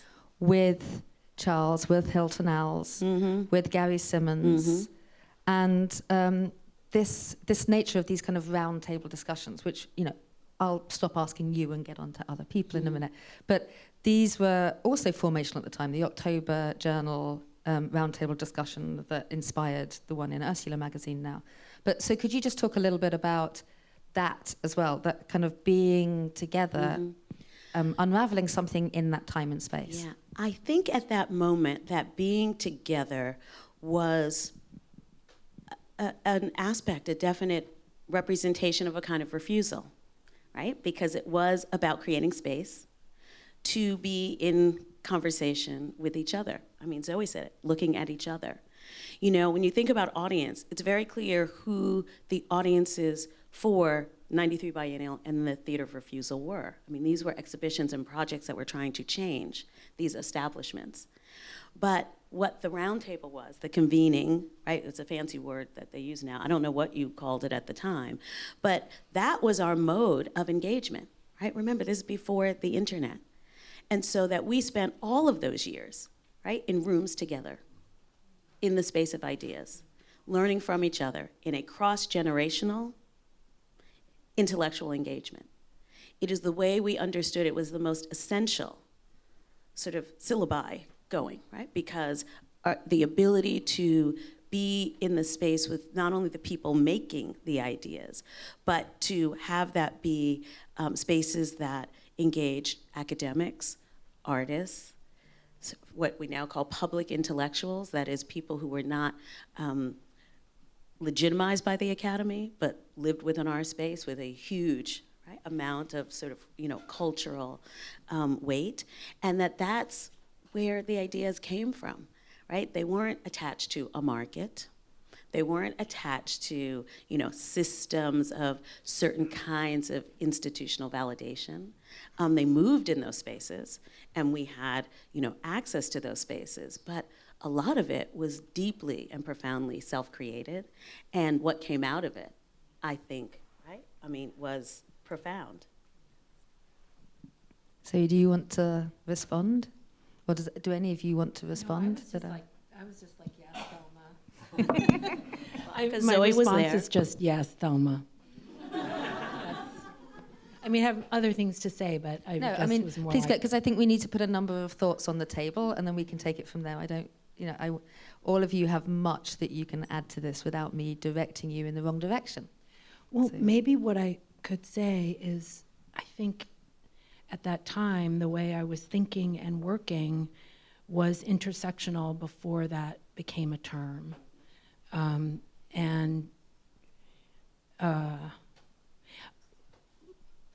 You know, as a young artist, I wasn't really looking to become the artist I became. I think I had a set of interests and concerns that were really different than the work I ended up making. And really what happened is, you know, the AIDS crisis happened, and my life was so irrevocably changed by that, by the number of friends that got sick and that died, and there was just no way around it. It was so visceral, it was so real, and although I had grown up thinking about justice and about equality, and the household that I grew up in was one that there was a deep sense of ethics about the world. I didn't go to college. I was definitely not I wasn't doing activism. And then it hit home so hard that I really felt I had to. I just started doing activism out of this sense of complete desperation and necessity to fight for my friends, and this way that Oh, God, you know, it wasn't the disease itself that was the problem. It was the reception of the disease and the lack of attention to it that, you know, and all of the existing discriminations and power structures and everything that we're talking about, like institutionalized sexism, institutionalized racism, institutionalized classism, that created this maelstrom where people were dying in plain sight and absolutely not having their needs met in any way, shape, or form, not even being recognized, not even having the words AIDS said by the government. So I jumped in. I leapt in because I had to. And I was trying to reconcile that in my work. I think the kinds of, I'd been making like very quiet work that was really about like patterns in nature. And I was, you know, I was kind of moving in a really different direction. And the work I had been making in my studio or in my life didn't make any sense in relation to what was actually happening in my life. And so in those early years, the early 90s, I was trying to reconcile who I was and what my own voice with this kind of political reality. And I joined ACT UP, and I kind of got a political education through doing, like really through, you know, through getting arrested and through going through protests and through doing teach-ins and like learning and teaching, like moving it on, learning and protesting, figuring out. So I think that period of time in my life from say like 90 to 93, 94, I was struggling with, that's what I want to say. Within ACT UP, I was part of a group voice. And so I could kind of just join in, and there was a set of aesthetics that ACT UP had in their posters, very strong. There were a number of people who, Grand Fury, the collective, really made most of the graphics for the early ACT UP demonstrations. And I knew that my voice as an artist didn't look like that. Like I didn't make really graphic work that way. It wasn't image text work. It wasn't based on like commercial languages. Like I like read a lot of poetry, and I made like moody black and white photos. And so I was trying to find, to reconcile what my own voice and my aesthetics with the political and social content that was inescapable. And, you know, as I said earlier, for me, the strength that I felt as an activist had to do with ideas of alliance and solidarity, and looking at my peers and looking at other social movements and saying, like, we have something in common here. Like we can fight together, we can work together. But it was a complicated time for me as an artist. I was just getting started. I had a couple of years on Thelma, but not that many. I think I was 32 or something. And I had done my first big show maybe the year before. I'd participated in a documenta. And that, for me, I didn't know what I was getting into. I didn't know what documenta was. And the work that I was making in those years was sort of, this kind of attempt to find my own voice within this incredibly complicated time.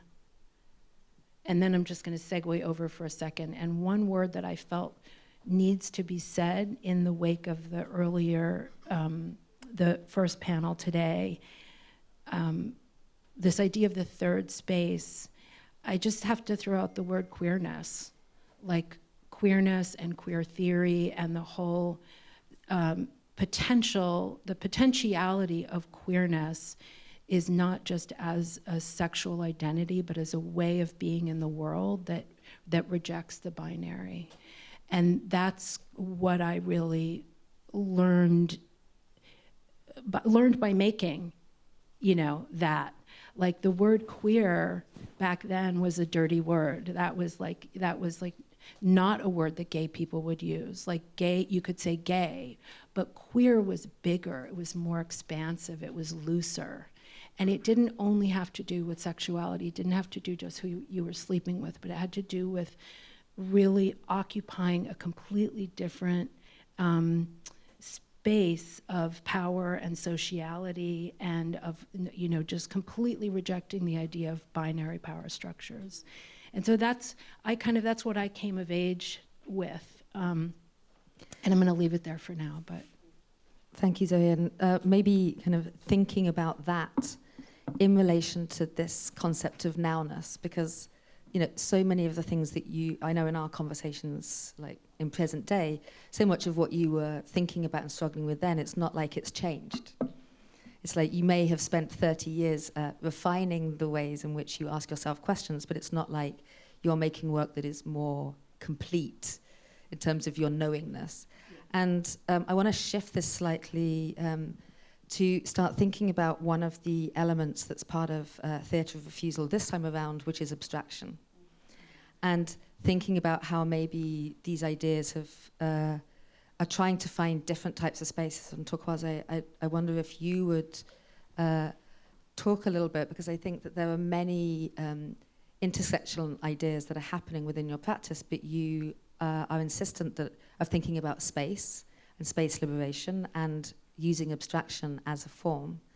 And I think that one of the reasons, I know that you and Charles have been in conversation for a while, and you've been on the stage together before, but it's like that kind of dialogue is the reason why Charles knew that you were very important for this version of theatre of refusal. So would you mind go into whichever direction you want to go, because I know you have a lot to say, but starting with this concept of abstraction, and think, like, why is that a kind of beginning point for you into many issues? I found, keep speaking about this. Okay. So I found abstraction through Samela Lewis. Do you want to use this one? Is it green light? Do you have some here? Oh.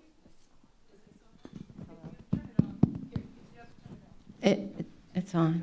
Okay. So in the 90s, I was in Mississippi. I was at Tougaloo College. And Tougaloo College, geographically, is in this little space that's sort of an annex of Jackson, Mississippi. And I had gone there thinking, because I come from a union family, so my grandfather was the president of the hotel and restaurant union in Chicago. So I came from a space that was very much about labor and kind of condition of unionizing and looking and systems that worked for different kinds of people in different spaces. So when I landed in Mississippi, it was very much home, right? Because Tougaloo College was a historically Black institution, and I felt very okay with going into sociology, social work. So skip all through those 4 years, I thought I was going to be a social worker. And then I landed in an art class because I had a condition of subjectivity that no one could wrap their minds around. So people politely said, well, do you want to stay in school one more year? So I stayed an additional year, that 5th year, and I took an art class. It was just a drawing class, and Miss Gilbert gave me Samela Lewis's book. And I was just looking through it, and it blew my mind, this text. And then I went into making paintings and drawings, and then I decided to go into the career of being an artist. I went to VCU, and that's when it hit me that I had been abstracted, right? That I live in a condition where abstraction has different registers of completion. And in its registers of completion, I have different registers of refusal in that abstraction. So I knew abstraction just wasn't a kind of thing that came out of the art world. Abstraction was a thing that came out of colonial dispositions in systems of oppression and dispossession because of lands. So in being so fortunate to understand that condition of Blackness, it was natural to position abstraction as a subject, because I came from a Black space that thrived in this condition of sort of looking into each other's eyes and thinking about home and language. So I'm a Southeast child of Chicago, so we were just hopping around the city. Everybody had a house, everybody had a grocery store. We were on the lake, on the water, so we were transversing. So I come from a kind of Chicago that was about the Black expanse. So understanding abstraction as a field in the art world that was a choice, and then coming from the Black expanse, I knew that I could couple that into a thing called painting. So I'm just committed to that, and that's why I'm here, right? So when we think about, here as an artist, and thinking about now-ness, because as we know, here is relative, right? But now-ness is a more complete term for me. And the work that I chose to include in the show was about a kind of a Black expanse inside myself. So a lot of the work I'm working on, geography and infrastructures and all of these things that are sort of pounding us in conditions of the capital. But I wanted to choose work that was solely about me understanding the difference between now-ness and here-ness, right? So thinking about going into sort of conditions of physics and understanding what time, place, and things are, thinking about shape language, and thinking so much about, everyone from, just Richard Serra to, in both the catastrophe and the wonder of the work. And how do I fit in that incomplete project? And how do I make work that is about the beyond, the indeterminable, and saying that there's no condition of stability in genocidal land, right? But there's always, in terms of my personal experience, there's such a wealth of triumph. That's my lane. Like, I'm in the lane of triumph and refusal. So I show up, with these works, and they're about myself and who I am and my own mindfulness and journey into a condition of Buddhism in relationship to a condition of, honoring, all kinds of nomadicity and wandering, the errant. And that's where I am right now, just making in those terms. Thank you. Jessica, to bring you into this, as a curator who has understood history, who has been supported by curators before you and artists before you, and thinking about making exhibitions as platforms, because I know that that's something that is very, very important to you, for artists to be able to kind of present their ideas that aren't necessarily, if we listen to Torkwase or to Charles or to Zoe and the way that they think about their practice, it's not the ABC of what's happening at that time or the exact protest that, as Zoe was saying, that she went along to. So would you mind sharing some of your thoughts after listening to this today, but also through your own practice? How, as a curator, are you thinking about exhibition making as something that creates space for this kind of discourse? Thank you for that question, Kate. I want to respond to Torkwase for a quick second before I lose this thought. But hearing you narrate your personal history, but also, I think also the way in which you have this awareness of the sort of structures of power around you.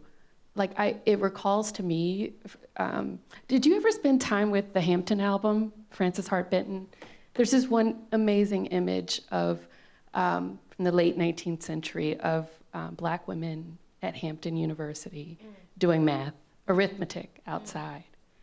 And it has this kind of neoclassical kind of composition to its vignette, but it also recalls to me, I think you were really interested in this, how modernist architecture had a kind of imprint or at Tougaloo, you know, as a horizon line that was never kind of reached. But I like to think about your work, and Zoe, even how you describe your early works, was thinking about patterns in nature as approaching that same kind of horizon line, you know? And what does it mean? What does it mean to think about the unfixity of how you create over time, and sort of to return to how your work may have met multiple registers? I think to answer your question, I'm gonna email it to you, because you're gonna be like, oh my God, this is me. But exhibition making was a pedagogical project in terms of how I understood the import of the 1993 Whitney Biennial, or Theater of Refusal, or Blackmail. And before I even knew what it meant to engage in a kind of curatorial practice, it was already framed for me through someone like Huey Copeland or Krista Thompson, who were my professors at Northwestern. And I was very lucky to have this kind of an experience of an intellectual project that was indebted to people like Charles and people like Thelma and their practices. So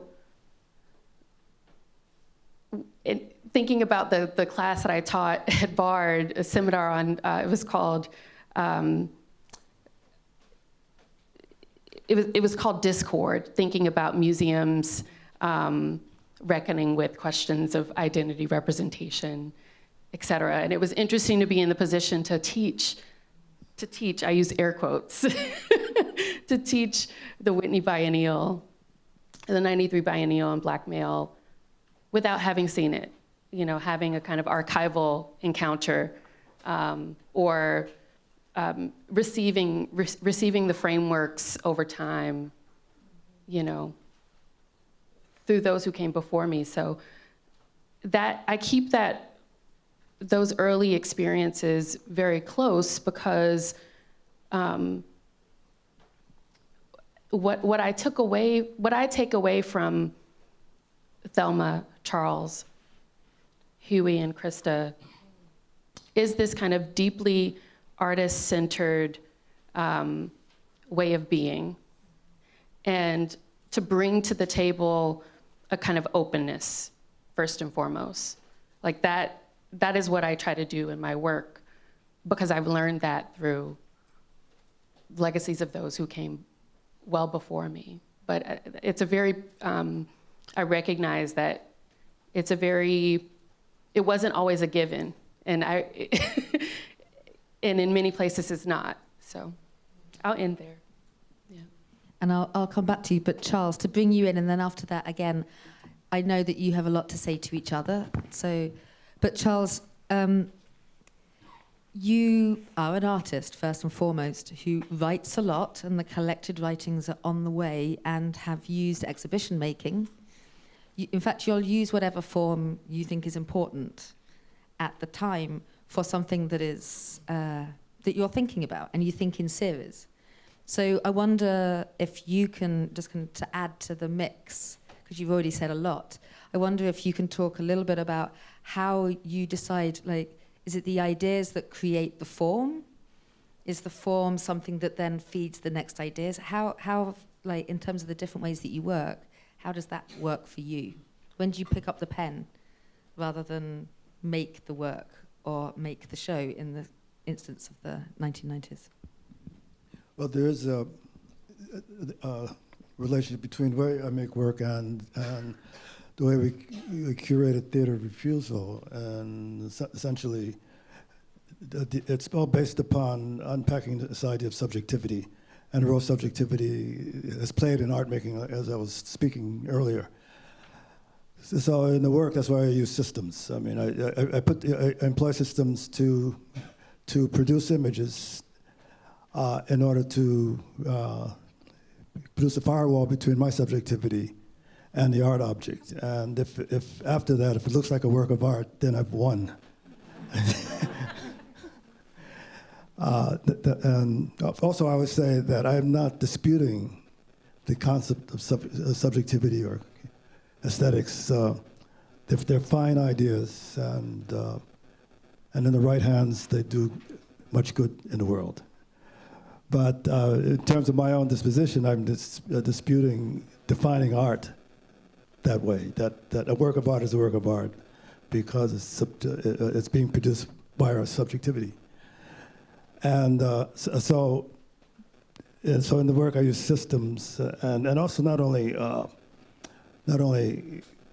simple mathematical systems to make decisions in the execution of works, but also linguistic systems that make this decision in collaboration with human cognitive apparatus. Right?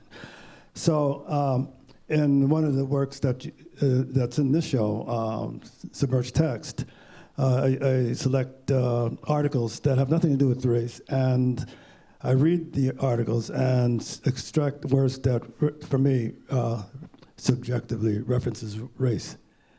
And all the other words in the article, I convert the letters of those words into numbers.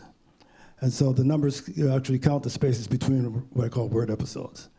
And so what I noticed was that, the words, and I don't think my thinking is corrupt, I think this is generally true, that the words that are commonly used to signify, minority or black are violent terms. And so in every instance, in all of those works that I produced, the text is extraordinarily violent. And in the articles themselves, the subject was something else. So those terms, whether they were violent or not, didn't have that use in the original article. So with respect to the system of selection, it left to its own devices in language. We have a prima facie example of how the space of our learning and our knowledge has defined race in such a violent way that this is defined by our cultural learning. And so the system reveals that fact, but by removing what I'm saying, that my subjectivity in construction of the work itself. And then the work, therefore, it sort of was reading, articles and reviews of artists in their middle 80s, late 80s, and found that all of the language that talked about minority artists used racial stereotypes, or it made the first move was to marginalize the work and then describe it. And I saw that this marginalization and description, it took two forms. Either it was negative or positive.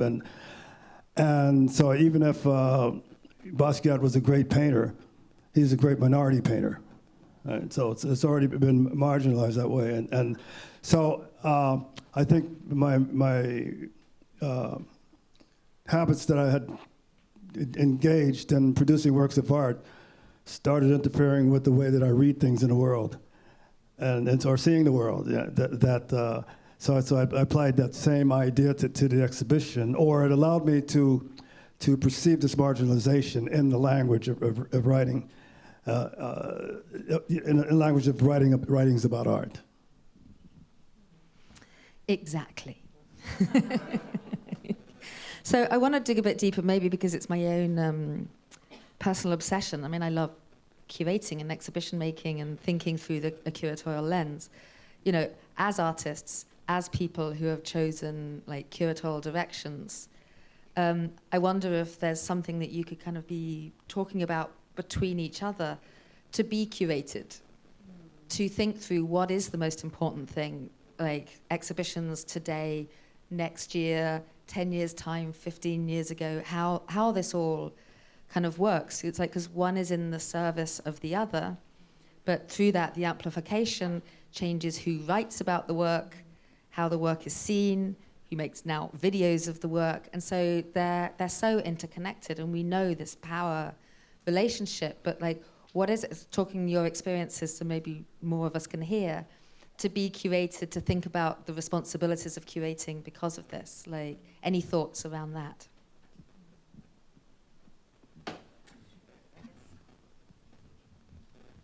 To be curated,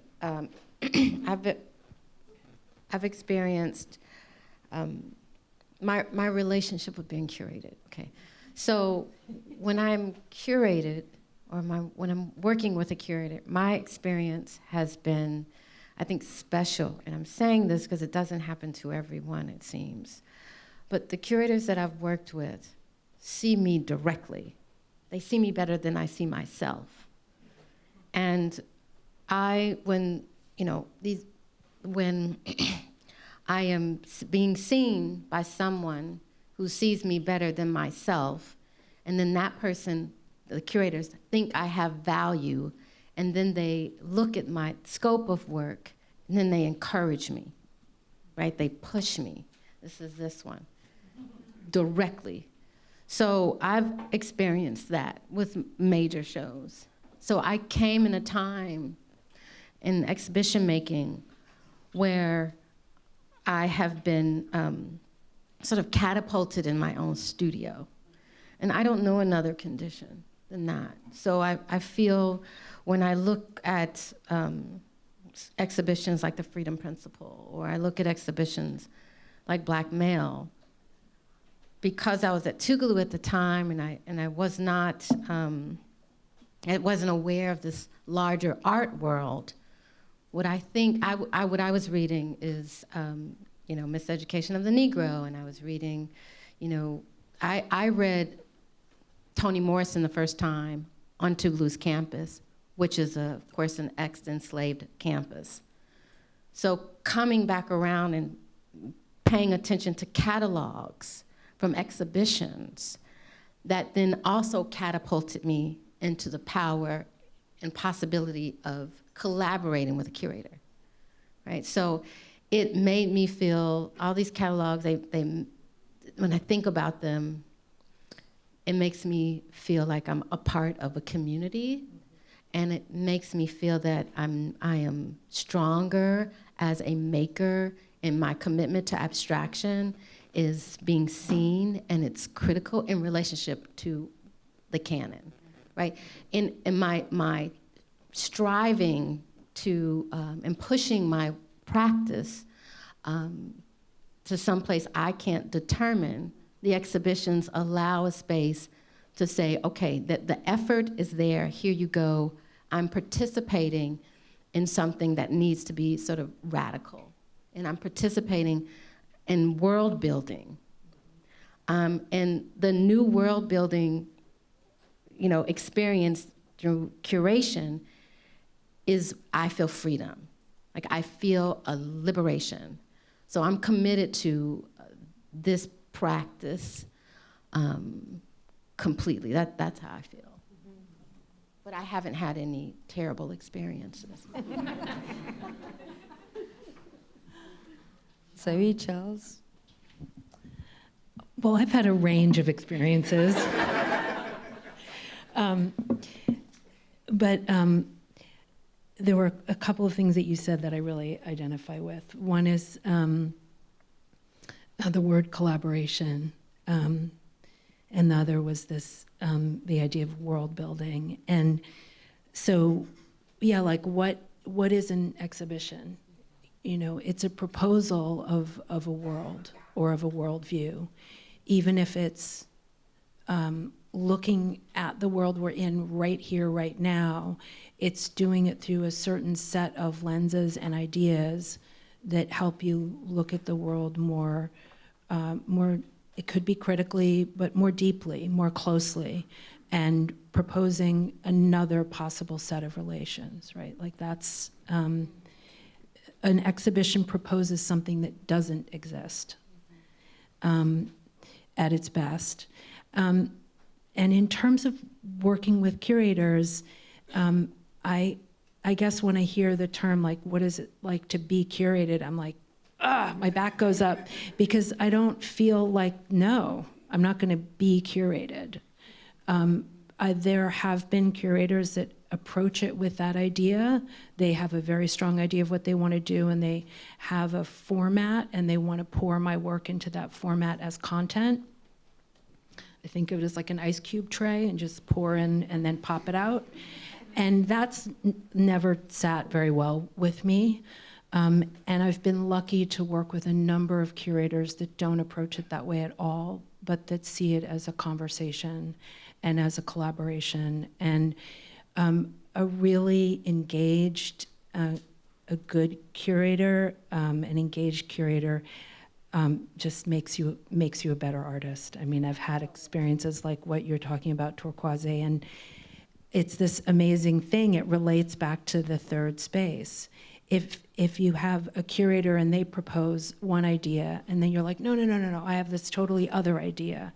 And if you can have a power battle and see who ideas win, and that's just dumb.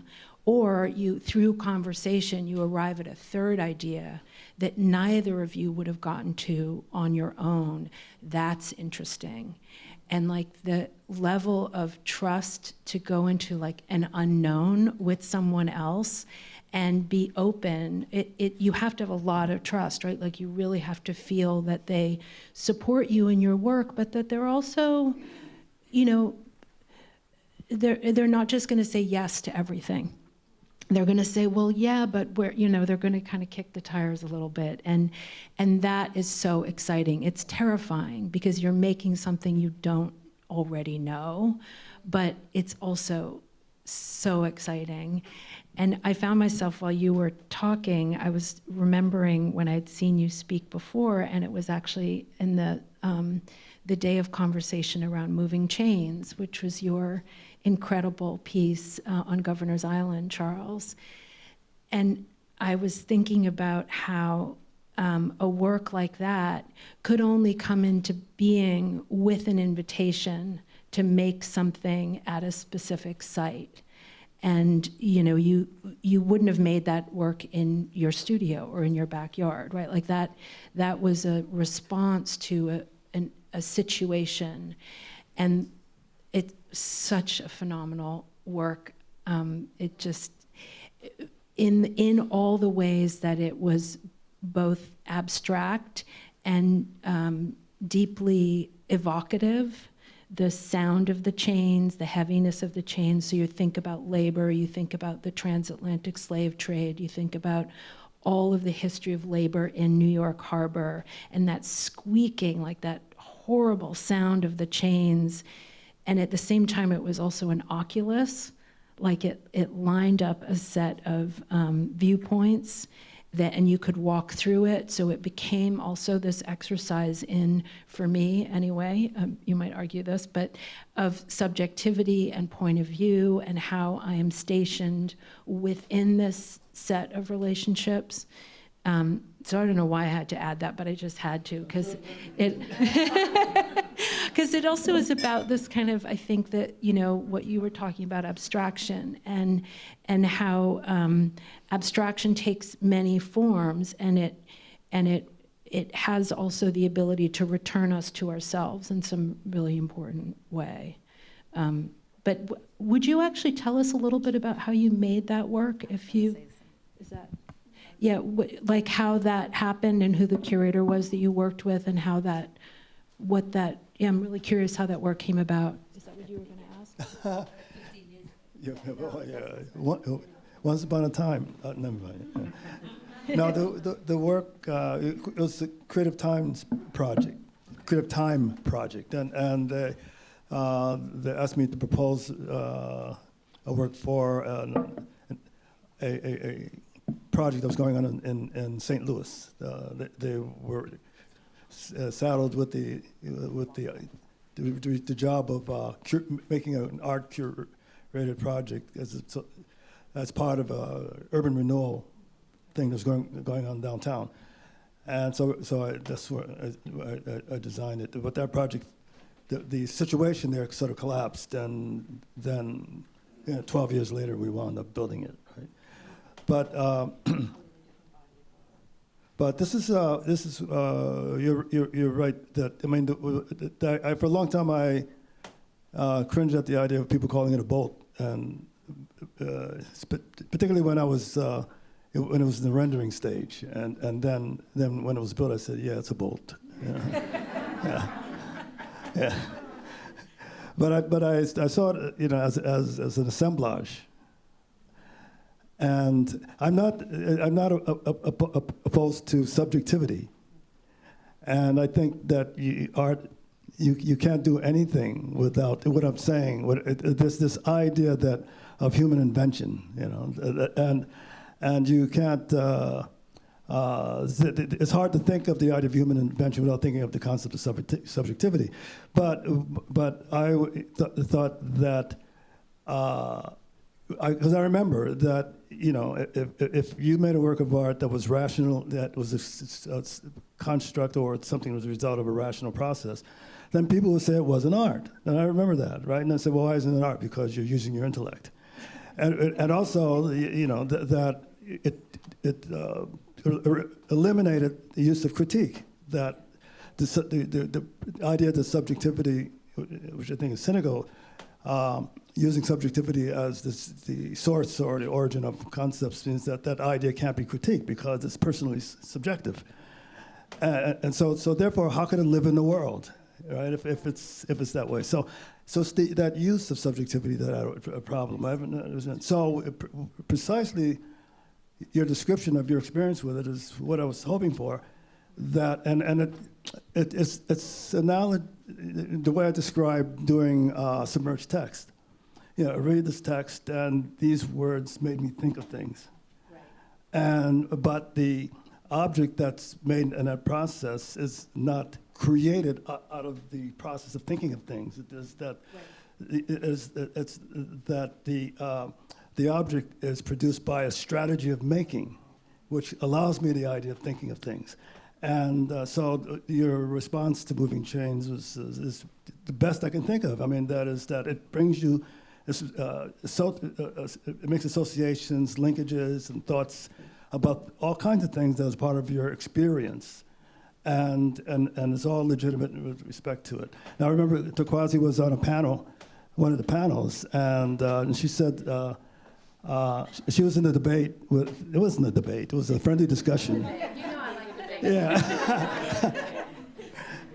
And they were talking about, they were talking about two aspects of the piece where the artist, I can't remember his name, but he was saying that Cameron, it was most profound for him because of how it linked to these political, social ideas.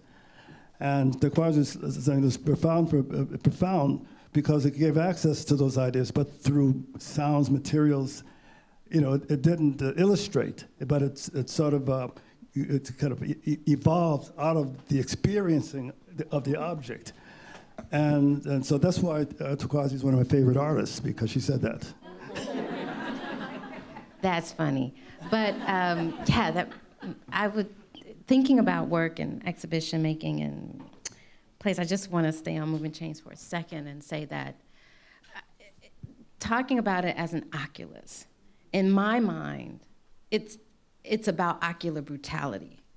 And the way in which that work frames vision and light, talking about modern architecture, or talking about the role of built space and enclosures as it pertains to infrastructure, right? So what the piece did and allowed in that space in the conversation was to say, okay, so how does artwork also produce conditions of new language? And how do I see a piece, I don't understand what's happening, but I understand the condition in relationship to built environments, historically and the present. So when I'm in it, I know it's a fiction. These chains, this artwork, this moment in time is a fiction of something else. right? And when I tap into that sculptural thing in the round and absorb myself in the fiction of the artwork in the moment, then a world is opened, right? But it would not have been opened, I think, in relationship to a subjectivity that is deployed to be seen, right? I'm gonna deploy my subjectivity so then I can be seen, or then I can be free, or this subjectivity is going to allow me some freedom and liberation. You can't do that when you're in the burning house. It doesn't exist. So when I see your work, and we went to your studio and I looked at your grid works and the works on the wall, that was an interesting moment. Wait, I'm sorry, we should be having this conversation. Should we be having this conversation now? It's fine. Okay, Yes. all right. So anyway, so these things are important to me, right? Works that are impossible, right? And what I mean by that, I was listening to Anish Kapoor saying that if we were going to make work as artists, why are we making the possible? Get somebody else to do it. Get some other people to make possible things, right? So when I encounter your project of space of critique of the way subjectivity is used, I refused it for a very long time. I was like, there's no such thing. What's happening? What is he avoiding? What is he evading? But that project of commitment has changed the way my generation of artists approach making generally. So that sort of radical fidelity to critiquing a subjective condition has changed the way in which we produce work.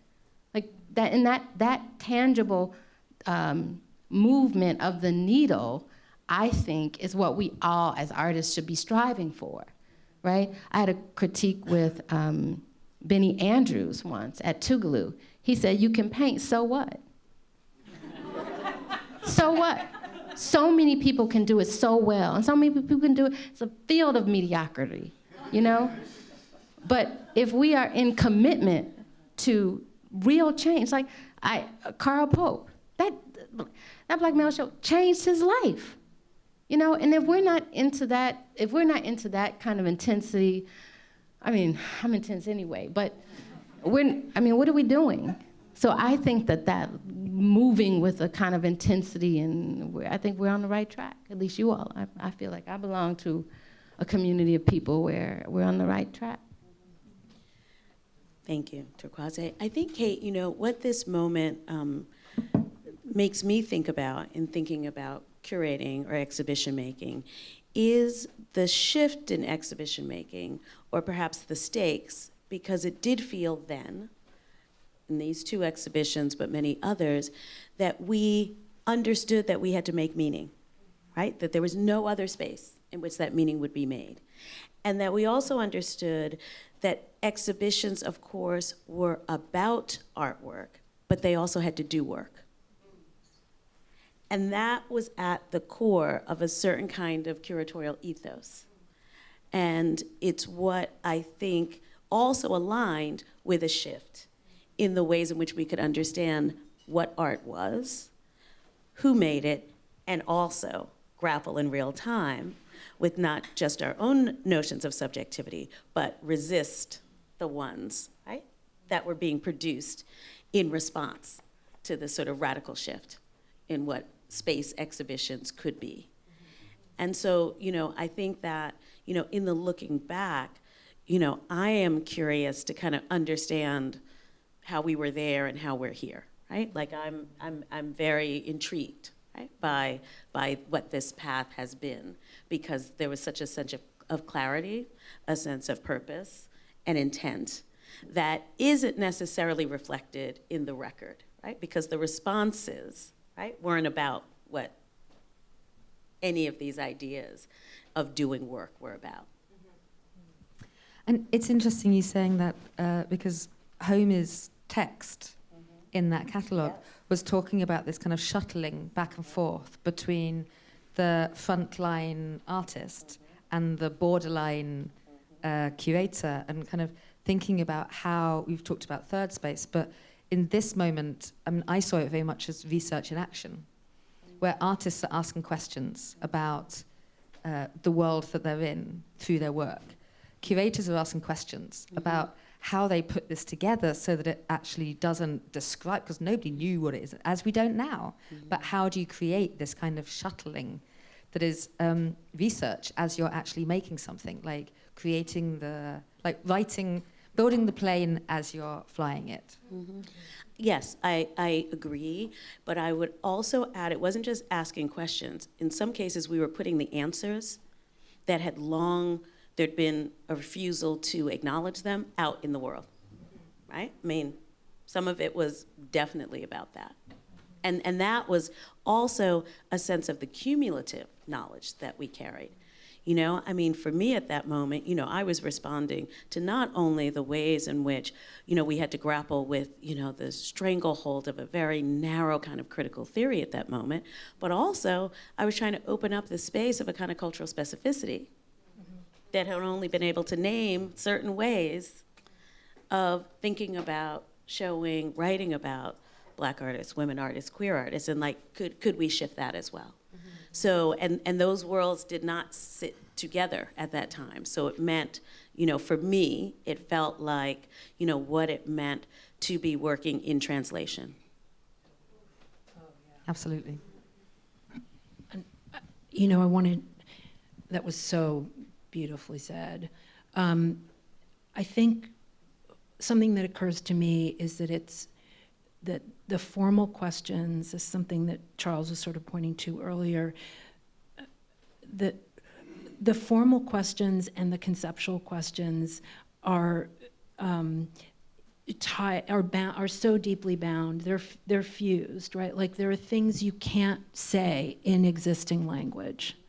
And visuality is a language, as you said, that the violence of that oculus. And so I think as an artist, and what's most exciting and what's most difficult is that you're trying every time to build a new visual vocabulary to hold an idea that couldn't be held before because there wasn't the language for it. So you are building the plane while you're flying it. And often I think that, you know, there are kind of content or meaning is talked about in one way, formal strategies are talked about separately, but they're indistinguishable from each other, and it is only through the formal exploration that you can arrive at a work that proposes something that doesn't already exist, or proposes a view on something that doesn't already exist. So I wanted to add that to that. And I think exhibition making is a visual language as much as painting or drawing or any other art form, and that at its best, when an artist on their own or an artist with a curator, the exhibition is a space that you've made not only for yourself, but for the viewer. You've made this experience, and you're hoping that that there will be something transformative that happens for the viewers that arrive. So I'm anticipating you, and I'm starting to think when I make an exhibition, not just what I want to say, but maybe what you need to hear, or how I can pull you into a space and show you something a little bit differently and create another. The viewer completes the exhibition, I guess is what I'm trying to say.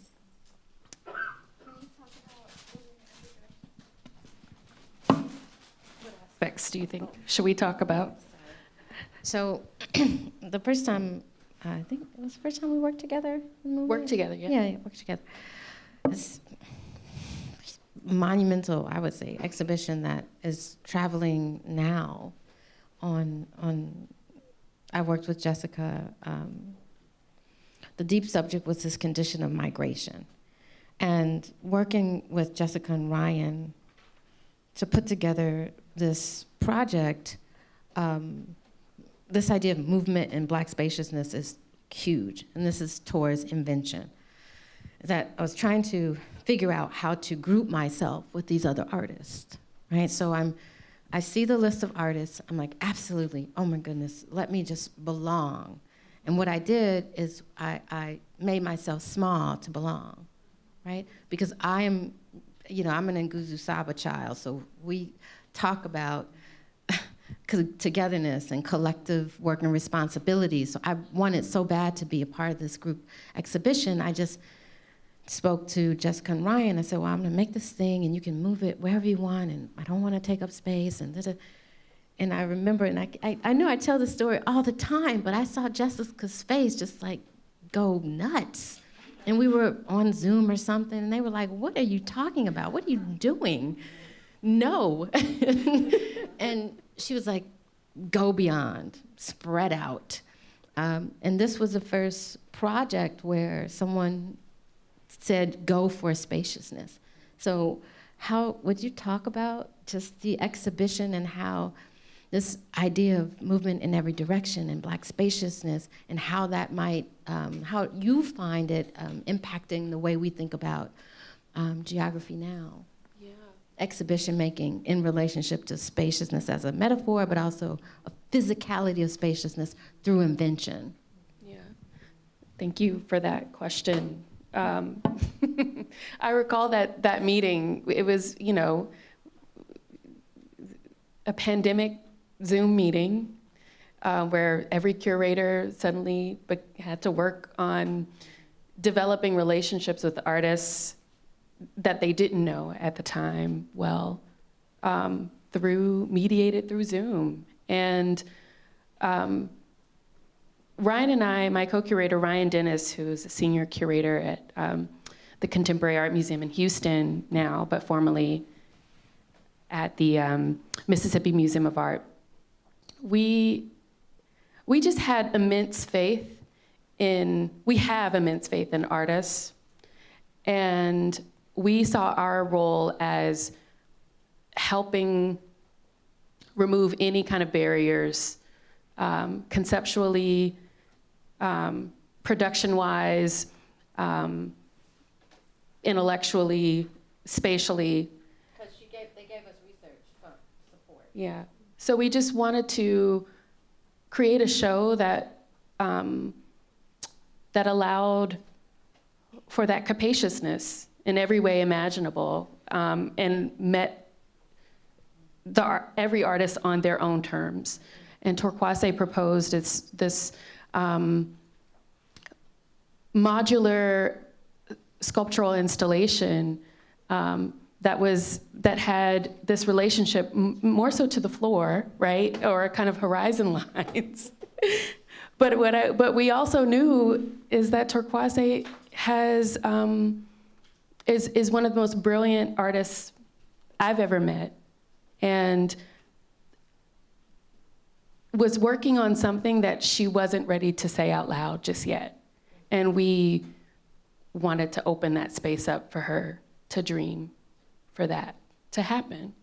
And not say no, say yes. Keep yes and more.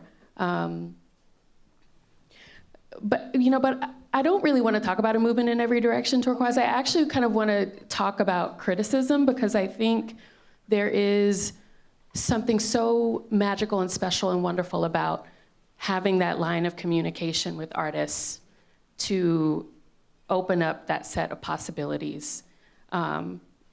Not without question or criticality, but certainly like trust. I think we're just talking about trust and building a shared dialogue.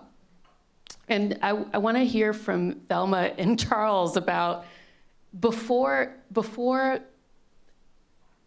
the critical sort of response.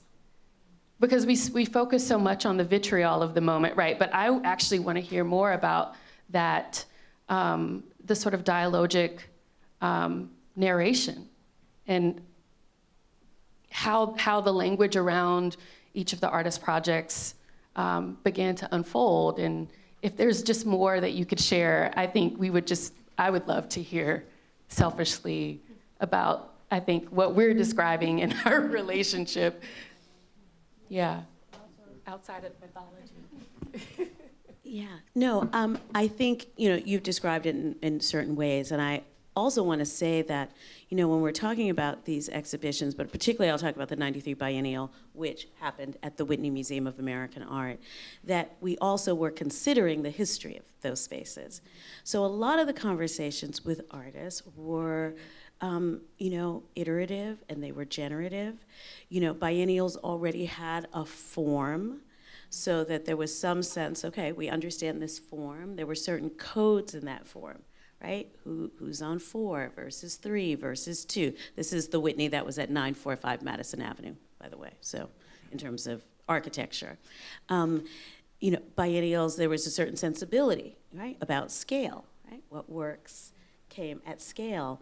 And I think that, again, I think it has to be said in this conversation, it witnessed, in the film, but Elizabeth Sussman had a very definitive and distinct idea of the way in which she wanted the exhibition to exist. I mean, there was no ambivalence towards what it meant to consider that history and to say, but here's the space that we want to create. And that's what we offered artists. But we didn't privilege a certain sort of reactionary response in their artist responses, right? We wanted to make the kind of space artists needed. And so it really felt, again, I'm saying this, it's a lot of thinking about it then and thinking about it now. So for me then, what it meant was to watch 3 incredible curators who had, decades of history working with artists, Elizabeth Sussman, Lisa Phillips, and John Hanhart. And it's how I learned how to have the conversation you're saying. I remember so many of the studio visits of that moment that were facilitated often through a sense of mystery because we weren't seeing images before going, right? You might be talking about ideas first, but then literally, had to go and see. And also the way in which, we were open to the ways that the way artists were thinking about their work for that exhibition became the way we began to think about the exhibition itself, right? And so, again, and Zoe, you might remember this in a different way, and remember biennials, very short timeline, lots is happening very quickly in real time. There was a way in which we were also, because as Elizabeth described in the film, we were working with lots of artists who had never shown at the Whitney before, so that all of what goes on around exhibitions became, was loaded, right? The wall labels, thinking about the press release, because there was so much new information. But then there was also strategic ways in which we thought about how is this information going to move, in the world. That was the biennial, and then there were the logistics, right?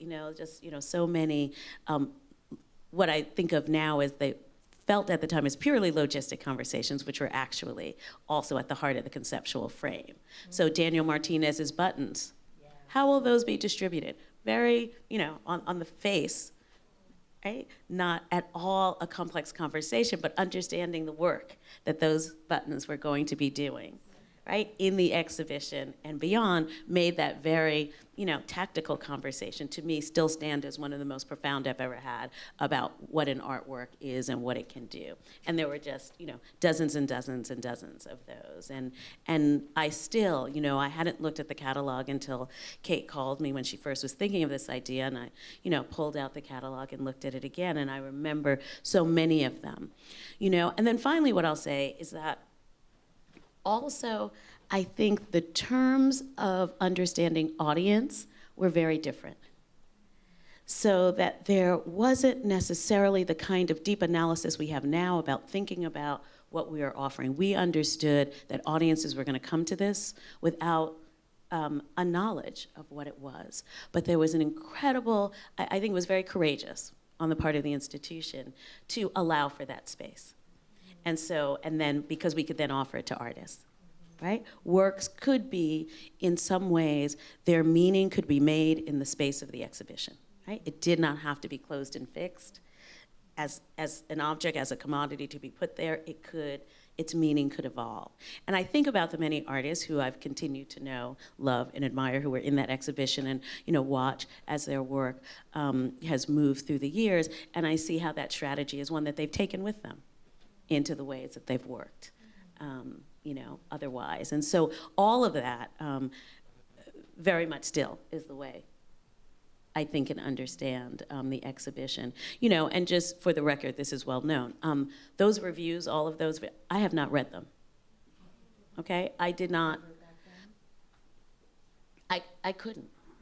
I couldn't. I couldn't because of the ways in which they positioned certain ideas about not just the exhibition, but about the artists who made the exhibition, about the communities those artists came from. Charles is talking about the language, what I know. So, okay, when you don't read things, everyone talks about it, of course. I know what they all said. But, the way in which, for example, do you remember this, Charles, how much when that exhibition people refer to as being messy, and not how we say messy now, like, messy as a good way to, right? Messy as in, unkempt, sloppy, right? Right? And so I didn't. And the reason I didn't is because I was so committed to be in the space of what I knew was the work that had to be done, that I knew I'd be in a reactive space, right? Around the reviews themselves. And some of it is because I could tell even from the way the photographs were staged at that moment, that what the reviews were going to be. So that began what continues to be a way that I just, sometimes need to create a different space in which I consider critical response, usually not in real time, as a way to stay present in the ideas of the exhibition. But theater refusal.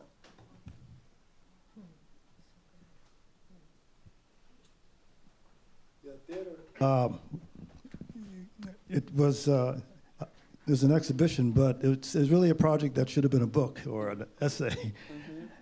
And but for some reason I didn't want it. I wanted it to take an exhibition form. The reason is because we spent no time talking about the actual works that the artists contributed. Spending time on the ideas that those works tried to advance, except to the degree that the articles and reviews that came out about them referenced their concepts. What I wanted to do was to create a situation, an exhibition, where what I was proposing, that there was this marginalization of minority practices could be belied by the actual experience of the objects themselves that are being written about, and so that was the role that the exhibition, I think, that using that format took, that a book wouldn't have been able to do, but also I wanted to say that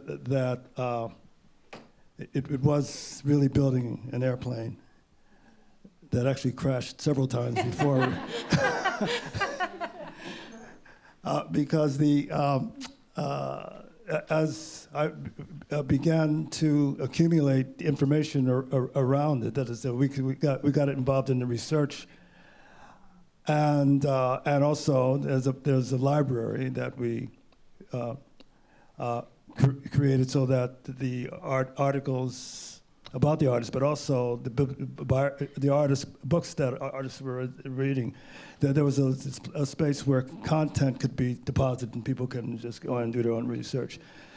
That was that part of the experience of the show was I didn't predict what that experience would be. And it only through the choice of exhibition that that experience could unfold, that we can have the opportunity to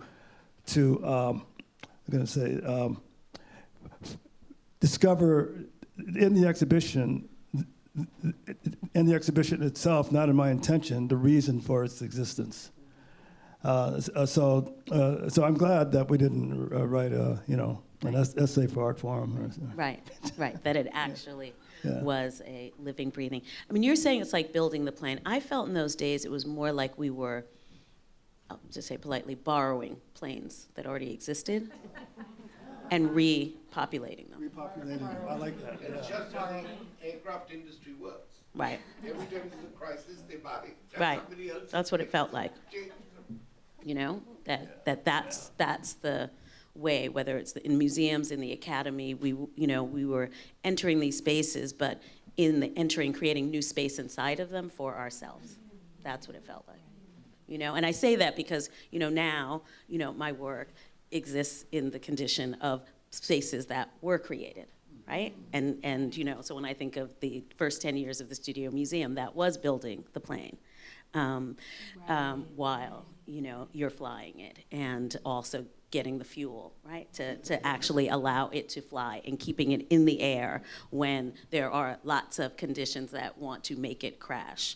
And so, I think, and that's sort of the difference, when I say this moment informs so much of what I do now, and that is one of the primary differences that I think about, right? What it meant to kind of live in those different spaces and to have kind of curatorial practice, have the opportunity in both to create new forms of meaning.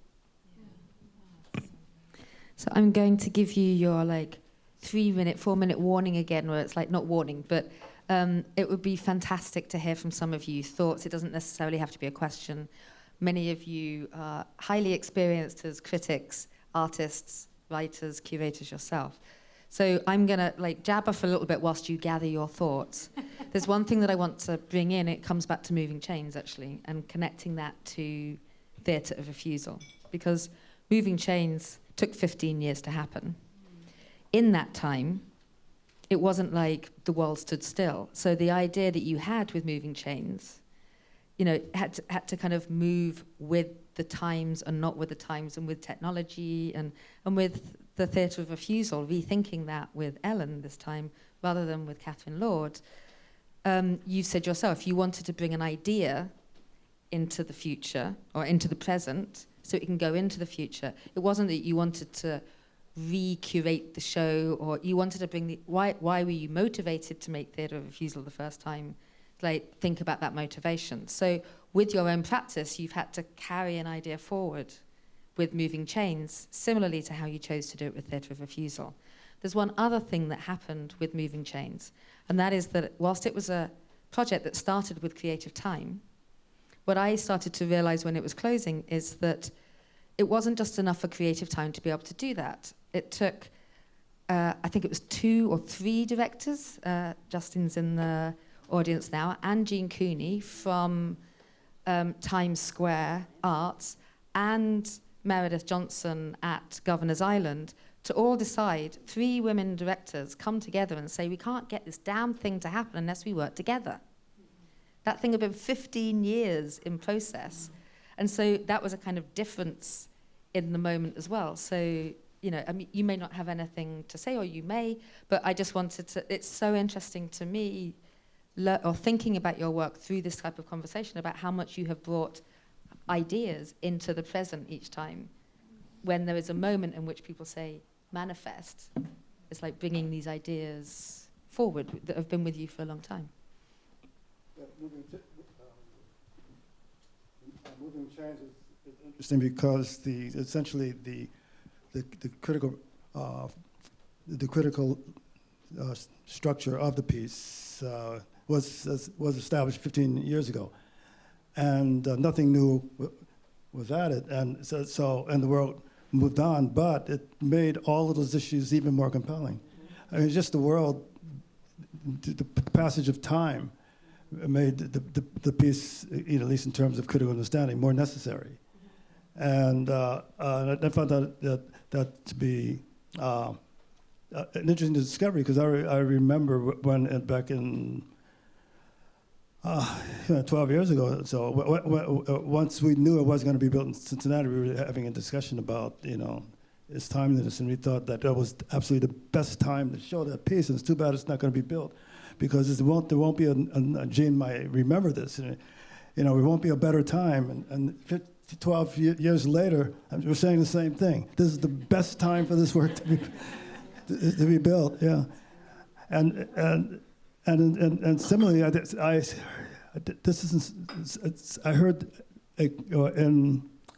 read in a review of the present show that the works could have been done yesterday. So I remember when I was teaching in the 70s and late 60s. I started when I was 5 years old as a professor. I remember talking about work 30, 40 years prior and thinking that that work was just this side of ancient Greece. You know, I mean, it's, you know, we're so far away from that. And when you looked at the work, it looked old.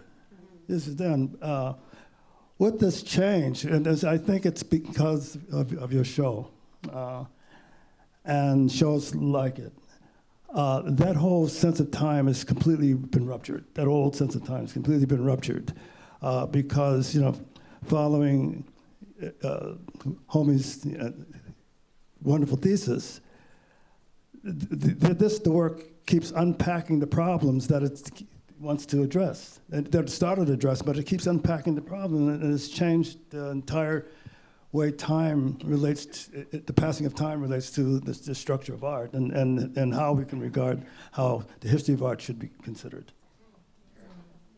Exactly. So over to you. Who would like a mic? Could Homi I- wants. Give it to me first, because I've spoken Yeah. so much. But if you have a moment, there are 3 issues that I think the panel... Okay, we'll give Homi a moment. Who else would like to speak?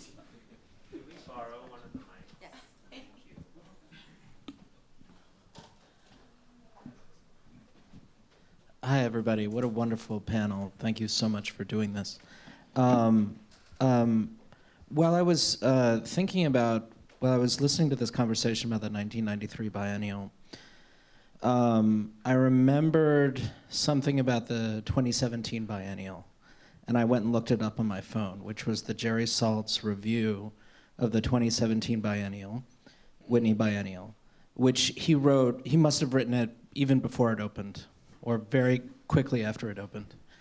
And he said, he made reference to the 1993 biennial. He said the 2017 biennial, it's incredibly diverse. A lot of the work is politicized, but in a way that feels very natural and obvious. And he was sort of saying, this is like, the 2017 biennial is the proof that the 1993 biennial made an impact, and now that framing of the art world is accepted as obvious. And then maybe a week later, the Dana Schutz, he even makes reference in the piece to that. He says, Dana Schutz, you know, this artist, like, wait till you see this open casket painting that she made. It's so amazing. And then a week later, the Dana Schutz controversy took over the discussion of that biennial. So I'm wondering if any of you, when you any of you, when you thought about the 1993 biennial, did you also think about the 2017 biennial and the way that it was maybe sort of treated as a kind of a bookend or another moment in time? Did it, you know, and then the Dana Schutz controversy, did that enter your thinking at all? I'll take this one because I'm the culprit, and we'll gather lots of different questions. But it's interesting because that came up in the RETROaction Ursula magazine roundtable discussion. So it's something, and I think, you know, we can move back and forth in time with the benefit of hindsight every time there's another article and we all start to kind of read them. So, you know, I think that there's many different ways, there's many different moments that you can go, oh, look, because 1993 now exists with something that we can all take and use in any way that we kind of want to. So it can become the precursor to pretty much anything that we want it to or not, depending on how we kind of understand that. But I'm realizing that I didn't do Teacher Kate, and I need to do Teacher Kate. I need to work out a few different people's comments or questions and put them all out at once rather than one by one. And Homi really wants the microphone. Let me just say... No, you have to have the microphone. Homi, you need the mic. Okay. Let me just... Yeah, because I'm so soft-spoken.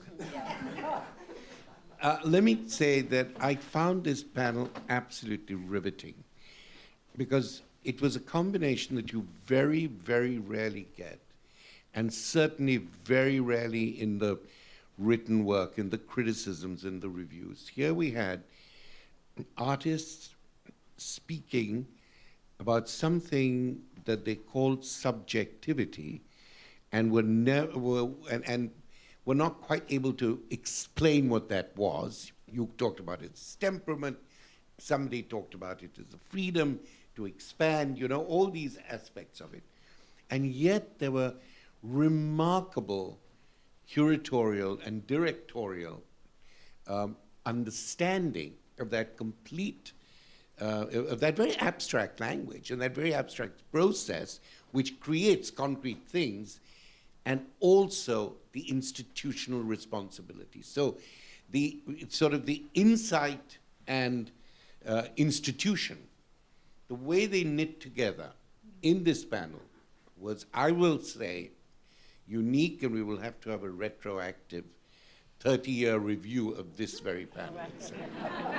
Okay. Having said that, I just want to ask two issues came up for me when I was listening. One, how artworks make their own temporality. And we're so used to taking a work's time and finding a genre line through it, a historical line through it, a museological line through it, an art historical line through it. We desperately try and frame it. But it's not because it's a mystical object. It's not a transcendent object in my view. But there is something about time as it works through the intricacies of an idea that struggles to find a color, a turn of phrase, an object, this is the time of the work. And the time of the work is very difficult. I mean, I try and do it and fail in literature and philosophy. You've got to think of the time inside the work, not just the time of the work, not the time. And I think that's where the now, as an aesthetic and philosophical and political theory, should go, in my view. What is the time in the work itself?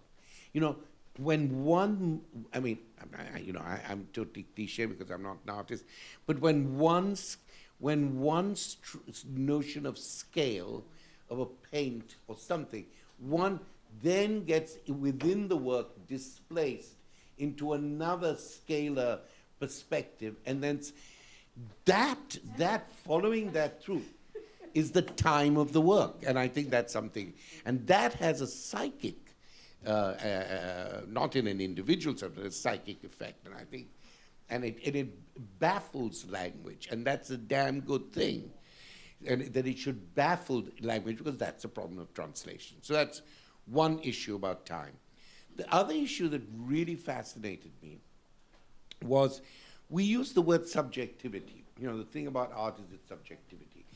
And you're right, you can have all the historical, archival knowledge, you can know the whole art, the history of the world, and yet when you're confronted with a piece of paper, a blank piece of paper, or a piece of concrete, or a piece of videotape, and you're making a work, there is something there which we tend to call subjective, that if you had given somebody a formula of what to do, and given it to one artist and another artist said, this is the desiderata, they would come out with something completely different. Now, I just want to know, not now, but what you've made me think about is what element does what part of what we call subjectivity is present in this thing that allows the selection of material, curatorial material, and I would propose, we can talk about freedom, I would propose risk is very important.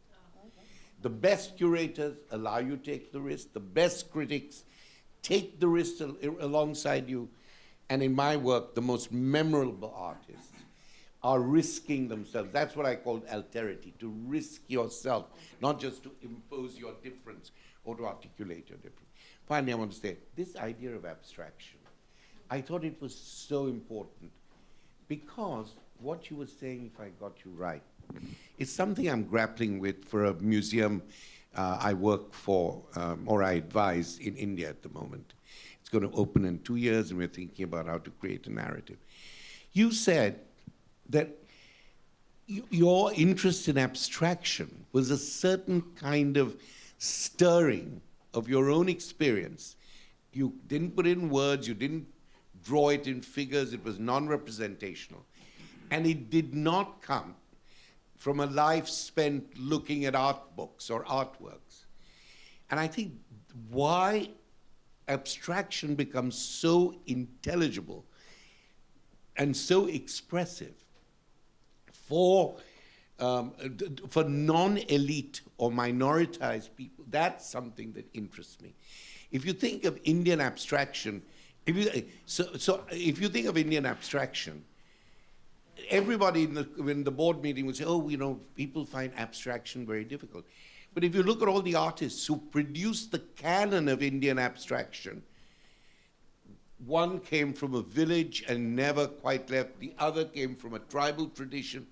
So I've suggested to them that we do one of the opening shows is called The Humble Origins of Indian Abstraction. Because I want to make this. Everybody sees abstraction as such a hyped up, you know, something you learn about. Okay, I'm sorry for having taken so.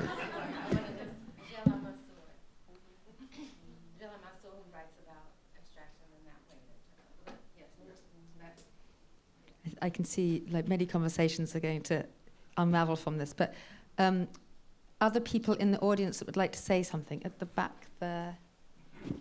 And thank you, Homi. I'm very proud of you, Charles and Thelma. Thanks. Thank you.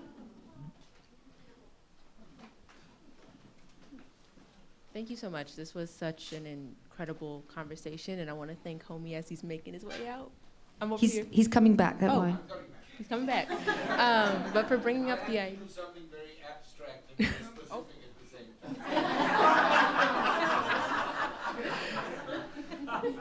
time. I approached this work as an educator, and so when the idea of risk was brought up, that really resonated with me. When thinking about museums as that third space, as a space for conversation, or even that third classroom, right? The risk that curators and artists take to push their audiences and challenge their audiences and then receive critique back really stuck with me. And we asked this question earlier in our conversations was, how do curators hold space for the scholarship and for the artistry while also meeting their audiences where they're at? And by that, I mean like breaking down race barriers, breaking down class barriers, meeting the everyday folk, people who may not have the language that we all have in this room, but who deserve to be a part of the scholarship. Identify yourself. Oh, my name is Preston Fox, and I'm the Studio Museum Institute coordinator. So therefore, Jessica. No, that's why. So Jessica, please. Thank you so much for your question. You know, the stakes are so high. They were then, they are now. I think the difference is that our numbers are up and our predilection for change and transformation is non-negotiable. And I think, you know, just as before, and Mitty and Thelma, you say this all the time, like, you're thinking about moments of cultural emergency as a part of a continuum and not like, you know, these sort of spurts of, you know, of hectic, chaotic thought and decision making. And so I think because we exist on that continuum, you know, now more than ever, or not now more than ever, now just as ever was, institutions are being held accountable to not audience capital A, but concentric circles of audiences and communities, I would add, too. So curators as well are also expected to be nimble in thought, to be porous, and I love, Zoe, what you said about exhibitions as proposals. I think that's so deeply, deeply true. In essence, they are proposals and provocations in a set of temporary but porous frameworks that have to be also met when that encounter in the galleries happens, right? Like that audiences, communities, everyday folk have to complete that circle. And I think there is more awareness around that in this moment. And I think what I'm afraid of is that, there will be a moment of forgetting as well on that continuum. So the onus is on all of us to continue to be porous and to sort of embrace that contingency, that provisionality, as you talked about, Ellen. Thank you, Jessica. I know there was another question at the back. So Can I actually add something to yes. that question? I'm not a curator, so I'm just going to speak out of turn as an artist who cares a lot about exhibition making. There are so many institutional norms, that some of which you pointed to, Thelma, when you talked about all of these things that a lay person, a visitor to a museum, doesn't really necessarily realize the process that goes behind how the wall labels are and who writes the wall labels and what goes on the website and what the programming around. Like, there are all these forms and formats that, let's face it, are usually very rigid and are often, this is like the institution is like, we do it this way. And if you want to do it a different way, oh my God. Like, it is so not easy. The lighting, if you have loans and then all of the loans come in with a certain lighting requirement of X number of foot candles, and if you're like, I want a bright light on it, they're like, you don't own that work anymore. This was written into the contract for the loan. Or the conservation department, even if they don't own the work, will say like, well, it has to be 12-foot candles. And I'm like, oh my God, I don't take 19th century photographs. But I would like my room to be lit as if it's today. And all of those things really contribute to the experience that the viewer has of the exhibition, but they're the things that aren't talked about. And usually even in the reviews, those things aren't discussed because they're just experiential. But like the wall labels, and this goes directly to, I think, your question about audience and recognizing that, wanting an exhibition to be apprehendable, comprehensible, for it to feel like open to someone of any class that walks in. The kind of like over-explaining of the labels, and like the Whitney, since the whole Dana Schutz thing, oh my God, the label, they're like, oh, and we're good people, and and that this could mean this, and don't be offended by that, and oh my God, and just let's be more careful, and like this really, really incredible explaining of the meaning of the artwork to the viewer. So something I think about a lot when I'm making a show is I think about trusting also the audience, trusting their intelligence, and trusting that, like, abstraction, as Homi was saying, it's not something that you necessarily learn. I mean, you were talking about abstraction as coming directly out of your experience of the world.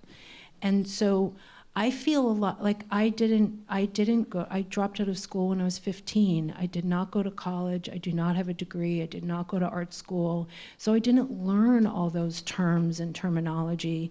But as even a little kid, I loved museums and I loved going to them and looking at them. And, I would read the labels to be like, could there please be some painting made by a woman here, please? So I think that I wish more curators and more institutions had the faith that a viewing audience can come in with their intelligence and don't need to be spoken down to or pandered to, but that people will gravitate towards the visually interesting, and having a moment of discomfort or of unsureness is not a bad thing. Like not knowing what something is, can be, but that's where change happens. The first time I saw your work, I like that sense of like, oh, okay, oh yes, and it happens inside you. It's a very personal thing, but it's triggered through the whole visual experience the work, the scale of it, the room that you're in, the temperature of the lighting, how much lighting, and whether or not there's a label and what that label's going to say. Like who made it, when, and what are the materials. Anything beyond that, what's the terrain you're getting into? So I think it's a practice of trusting the audience and their innate intelligence to their visual intelligence. Thank you, Zoe. And I'm the man who's kissing people in the room. Yes. Take the mic. Well, I have to tell you, very rarely is there a panel assembled of 6 people in which I'm a fan of every single one. And that's why I'm here today. Yes, this is who I am, Torkwase. So I really am delighted to be here, and the conversation didn't disappoint. And I also would like to congratulate Torkwase Dyson on being included in the upcoming Whitney Biennial. We are excited about that. So I was very delighted to hear your conversation with Jessica. My question ultimately will end for Thelma, but I wanted to talk about place and location, context, what that adds to artworks. Jessica, your show on migration happened in Baltimore. At one point, Baltimore was had the largest free black population. I think experiencing that show in Baltimore was significant for me. Charles, I had just gone to Goree Island a year before experiencing your work, and all of those memories were activated instantly. And so I think a lot of that was outdoors, proximity to water, all the evocations were there. But I think about Kate and I living in Harlem, and there's a new museum that's being built, fortunately by the genius of a mind behind the 1993 Whitney Biennial. And I just wanted to know how, for Thelma, your experiences of show making inform the architectural decisions you're making in the new Studio Museum building. Thank you, Derek. I do believe that, as a museum director and as a curator, that if I have to, completely come to what has been the overriding continual concern in my work, right? The thing that has both pushed me and pulled me throughout my entire career. It is fundamentally the idea of being able to make space. I thought of that as an exhibition maker, right? So understanding that space that I entered into as a curator at the Whitney Museum, that was a space with a history, with context, with all, and that what I was doing inside of it, as both a member of the 93 Biennial team, but with the other exhibitions that I made after that, was making space. My work as chief curator at the Studio Museum, similarly, right? What it meant to enter that history, right? One that had formed me in so many ways. I mean, the truth of my career is I've worked at 2 museums and both of them twice, right? Like, moving back and forth. Whitney Studio Museum. So Studio Museum that formed me. So a lot of what Torkwase is saying, when you are formed in black space, it is a profound experience, right? It changes everything about the way in which you can see the world, right? So that's what made it possible for me. A year at the Studio Museum is what made it possible for me to be at the Whitney and understand the kind of critique that was happening and understand it as a lie in some cases, right? Like really, right? And understand that there were whole other realities, whole other histories that were being consciously cut off in the conversations about the exhibition. But knowing those histories existed, right? Because I'd been in a space that revered those histories, right? And gave them to me. And so as a curator at the Studio Museum, understanding that, right? And thinking about the ways that specificity in creating space creates safety, right? Creating, the beauty about what it feels like for me to be at the Studio Museum is about making a universe within my subjectivity, completely. How I'm a museum director, how we are as an institution. So the new building really stands literally infused with all the things that happened in the old building. The old building that never was made to be a museum was a bank, then it had been a furniture store, had a bunch of lives before we got it in 1979. But what meaning was made in it, right? Without all of the museological codes, right, that I had lived with, you know, in the beautiful Breuer building, were equally as profound and equally as powerful. So the design of the new building really is one that is creating that possibility. It's about creating space. So what went into it? It's all that I've ever done in terms of thinking about how can I make space, and very specifically in my career, for Black artists. And that's what the new building is about. It is about that literally in the beautiful physical space. We will have our first purpose-built space ever made for the Studio Museum, filled with all the things you all can expect, beautiful galleries, fabulous education, you know, facilities, a cafe, but also the things that you don't see. The first loading dock we will ever have. Ever. Okay? Ever. Okay? You know, 55 years of uncreating works, sometimes on the sidewalk, right, to get them inside. We have a drive-in loading dock. It's incredible. It's incredible. But really, it's also about this idea of not just that physical space that we will have, but it is the intellectual space. And if I dare say, even the spiritual space that's being created to, you know, honor the legacies of Black artists of the past, but also the power and possibility of the future that can be made in the space that that building creates.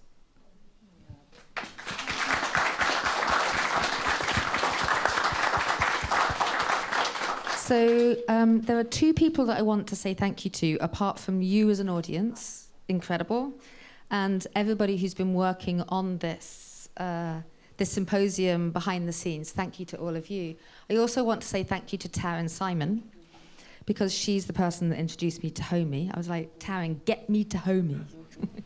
And I want to say thank you to Jill Brienza, who is the co-chair of the advisory of Hunter, who I called up and I said, do you think we could collaborate on this? And this isn't the first time that Hauser's actually worked with Hunter, but Jill, thank you, because you're the one that made it possible for us to get together here. And it's a great space to do it in. So. Kate, can I say something?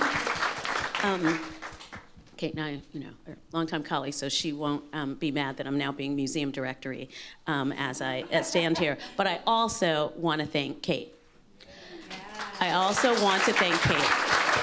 When, you know, Kate first approached me with this idea, I responded in my subjectivity, which is that I don't like spending a lot of time in the past, right? I'm very proud of this past. Like I said, it formed me, but you know, it's not where I am. It's not where I live now.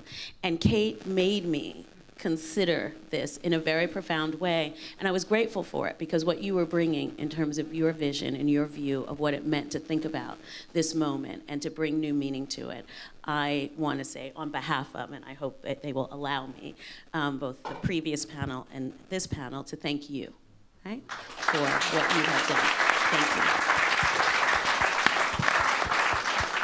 So thank you to everybody who's been on this panel. Thank you, Thelma. Now the show is open. It's an 8-minute walk. The show is open until 7 o'clock. So you could go and see it if you haven't seen it. You can also have a drink here. We will be serving drinks. Take an Ursula magazine. And yeah, I'd like to hope to see you all again in the future for other events like this. So thank you very much.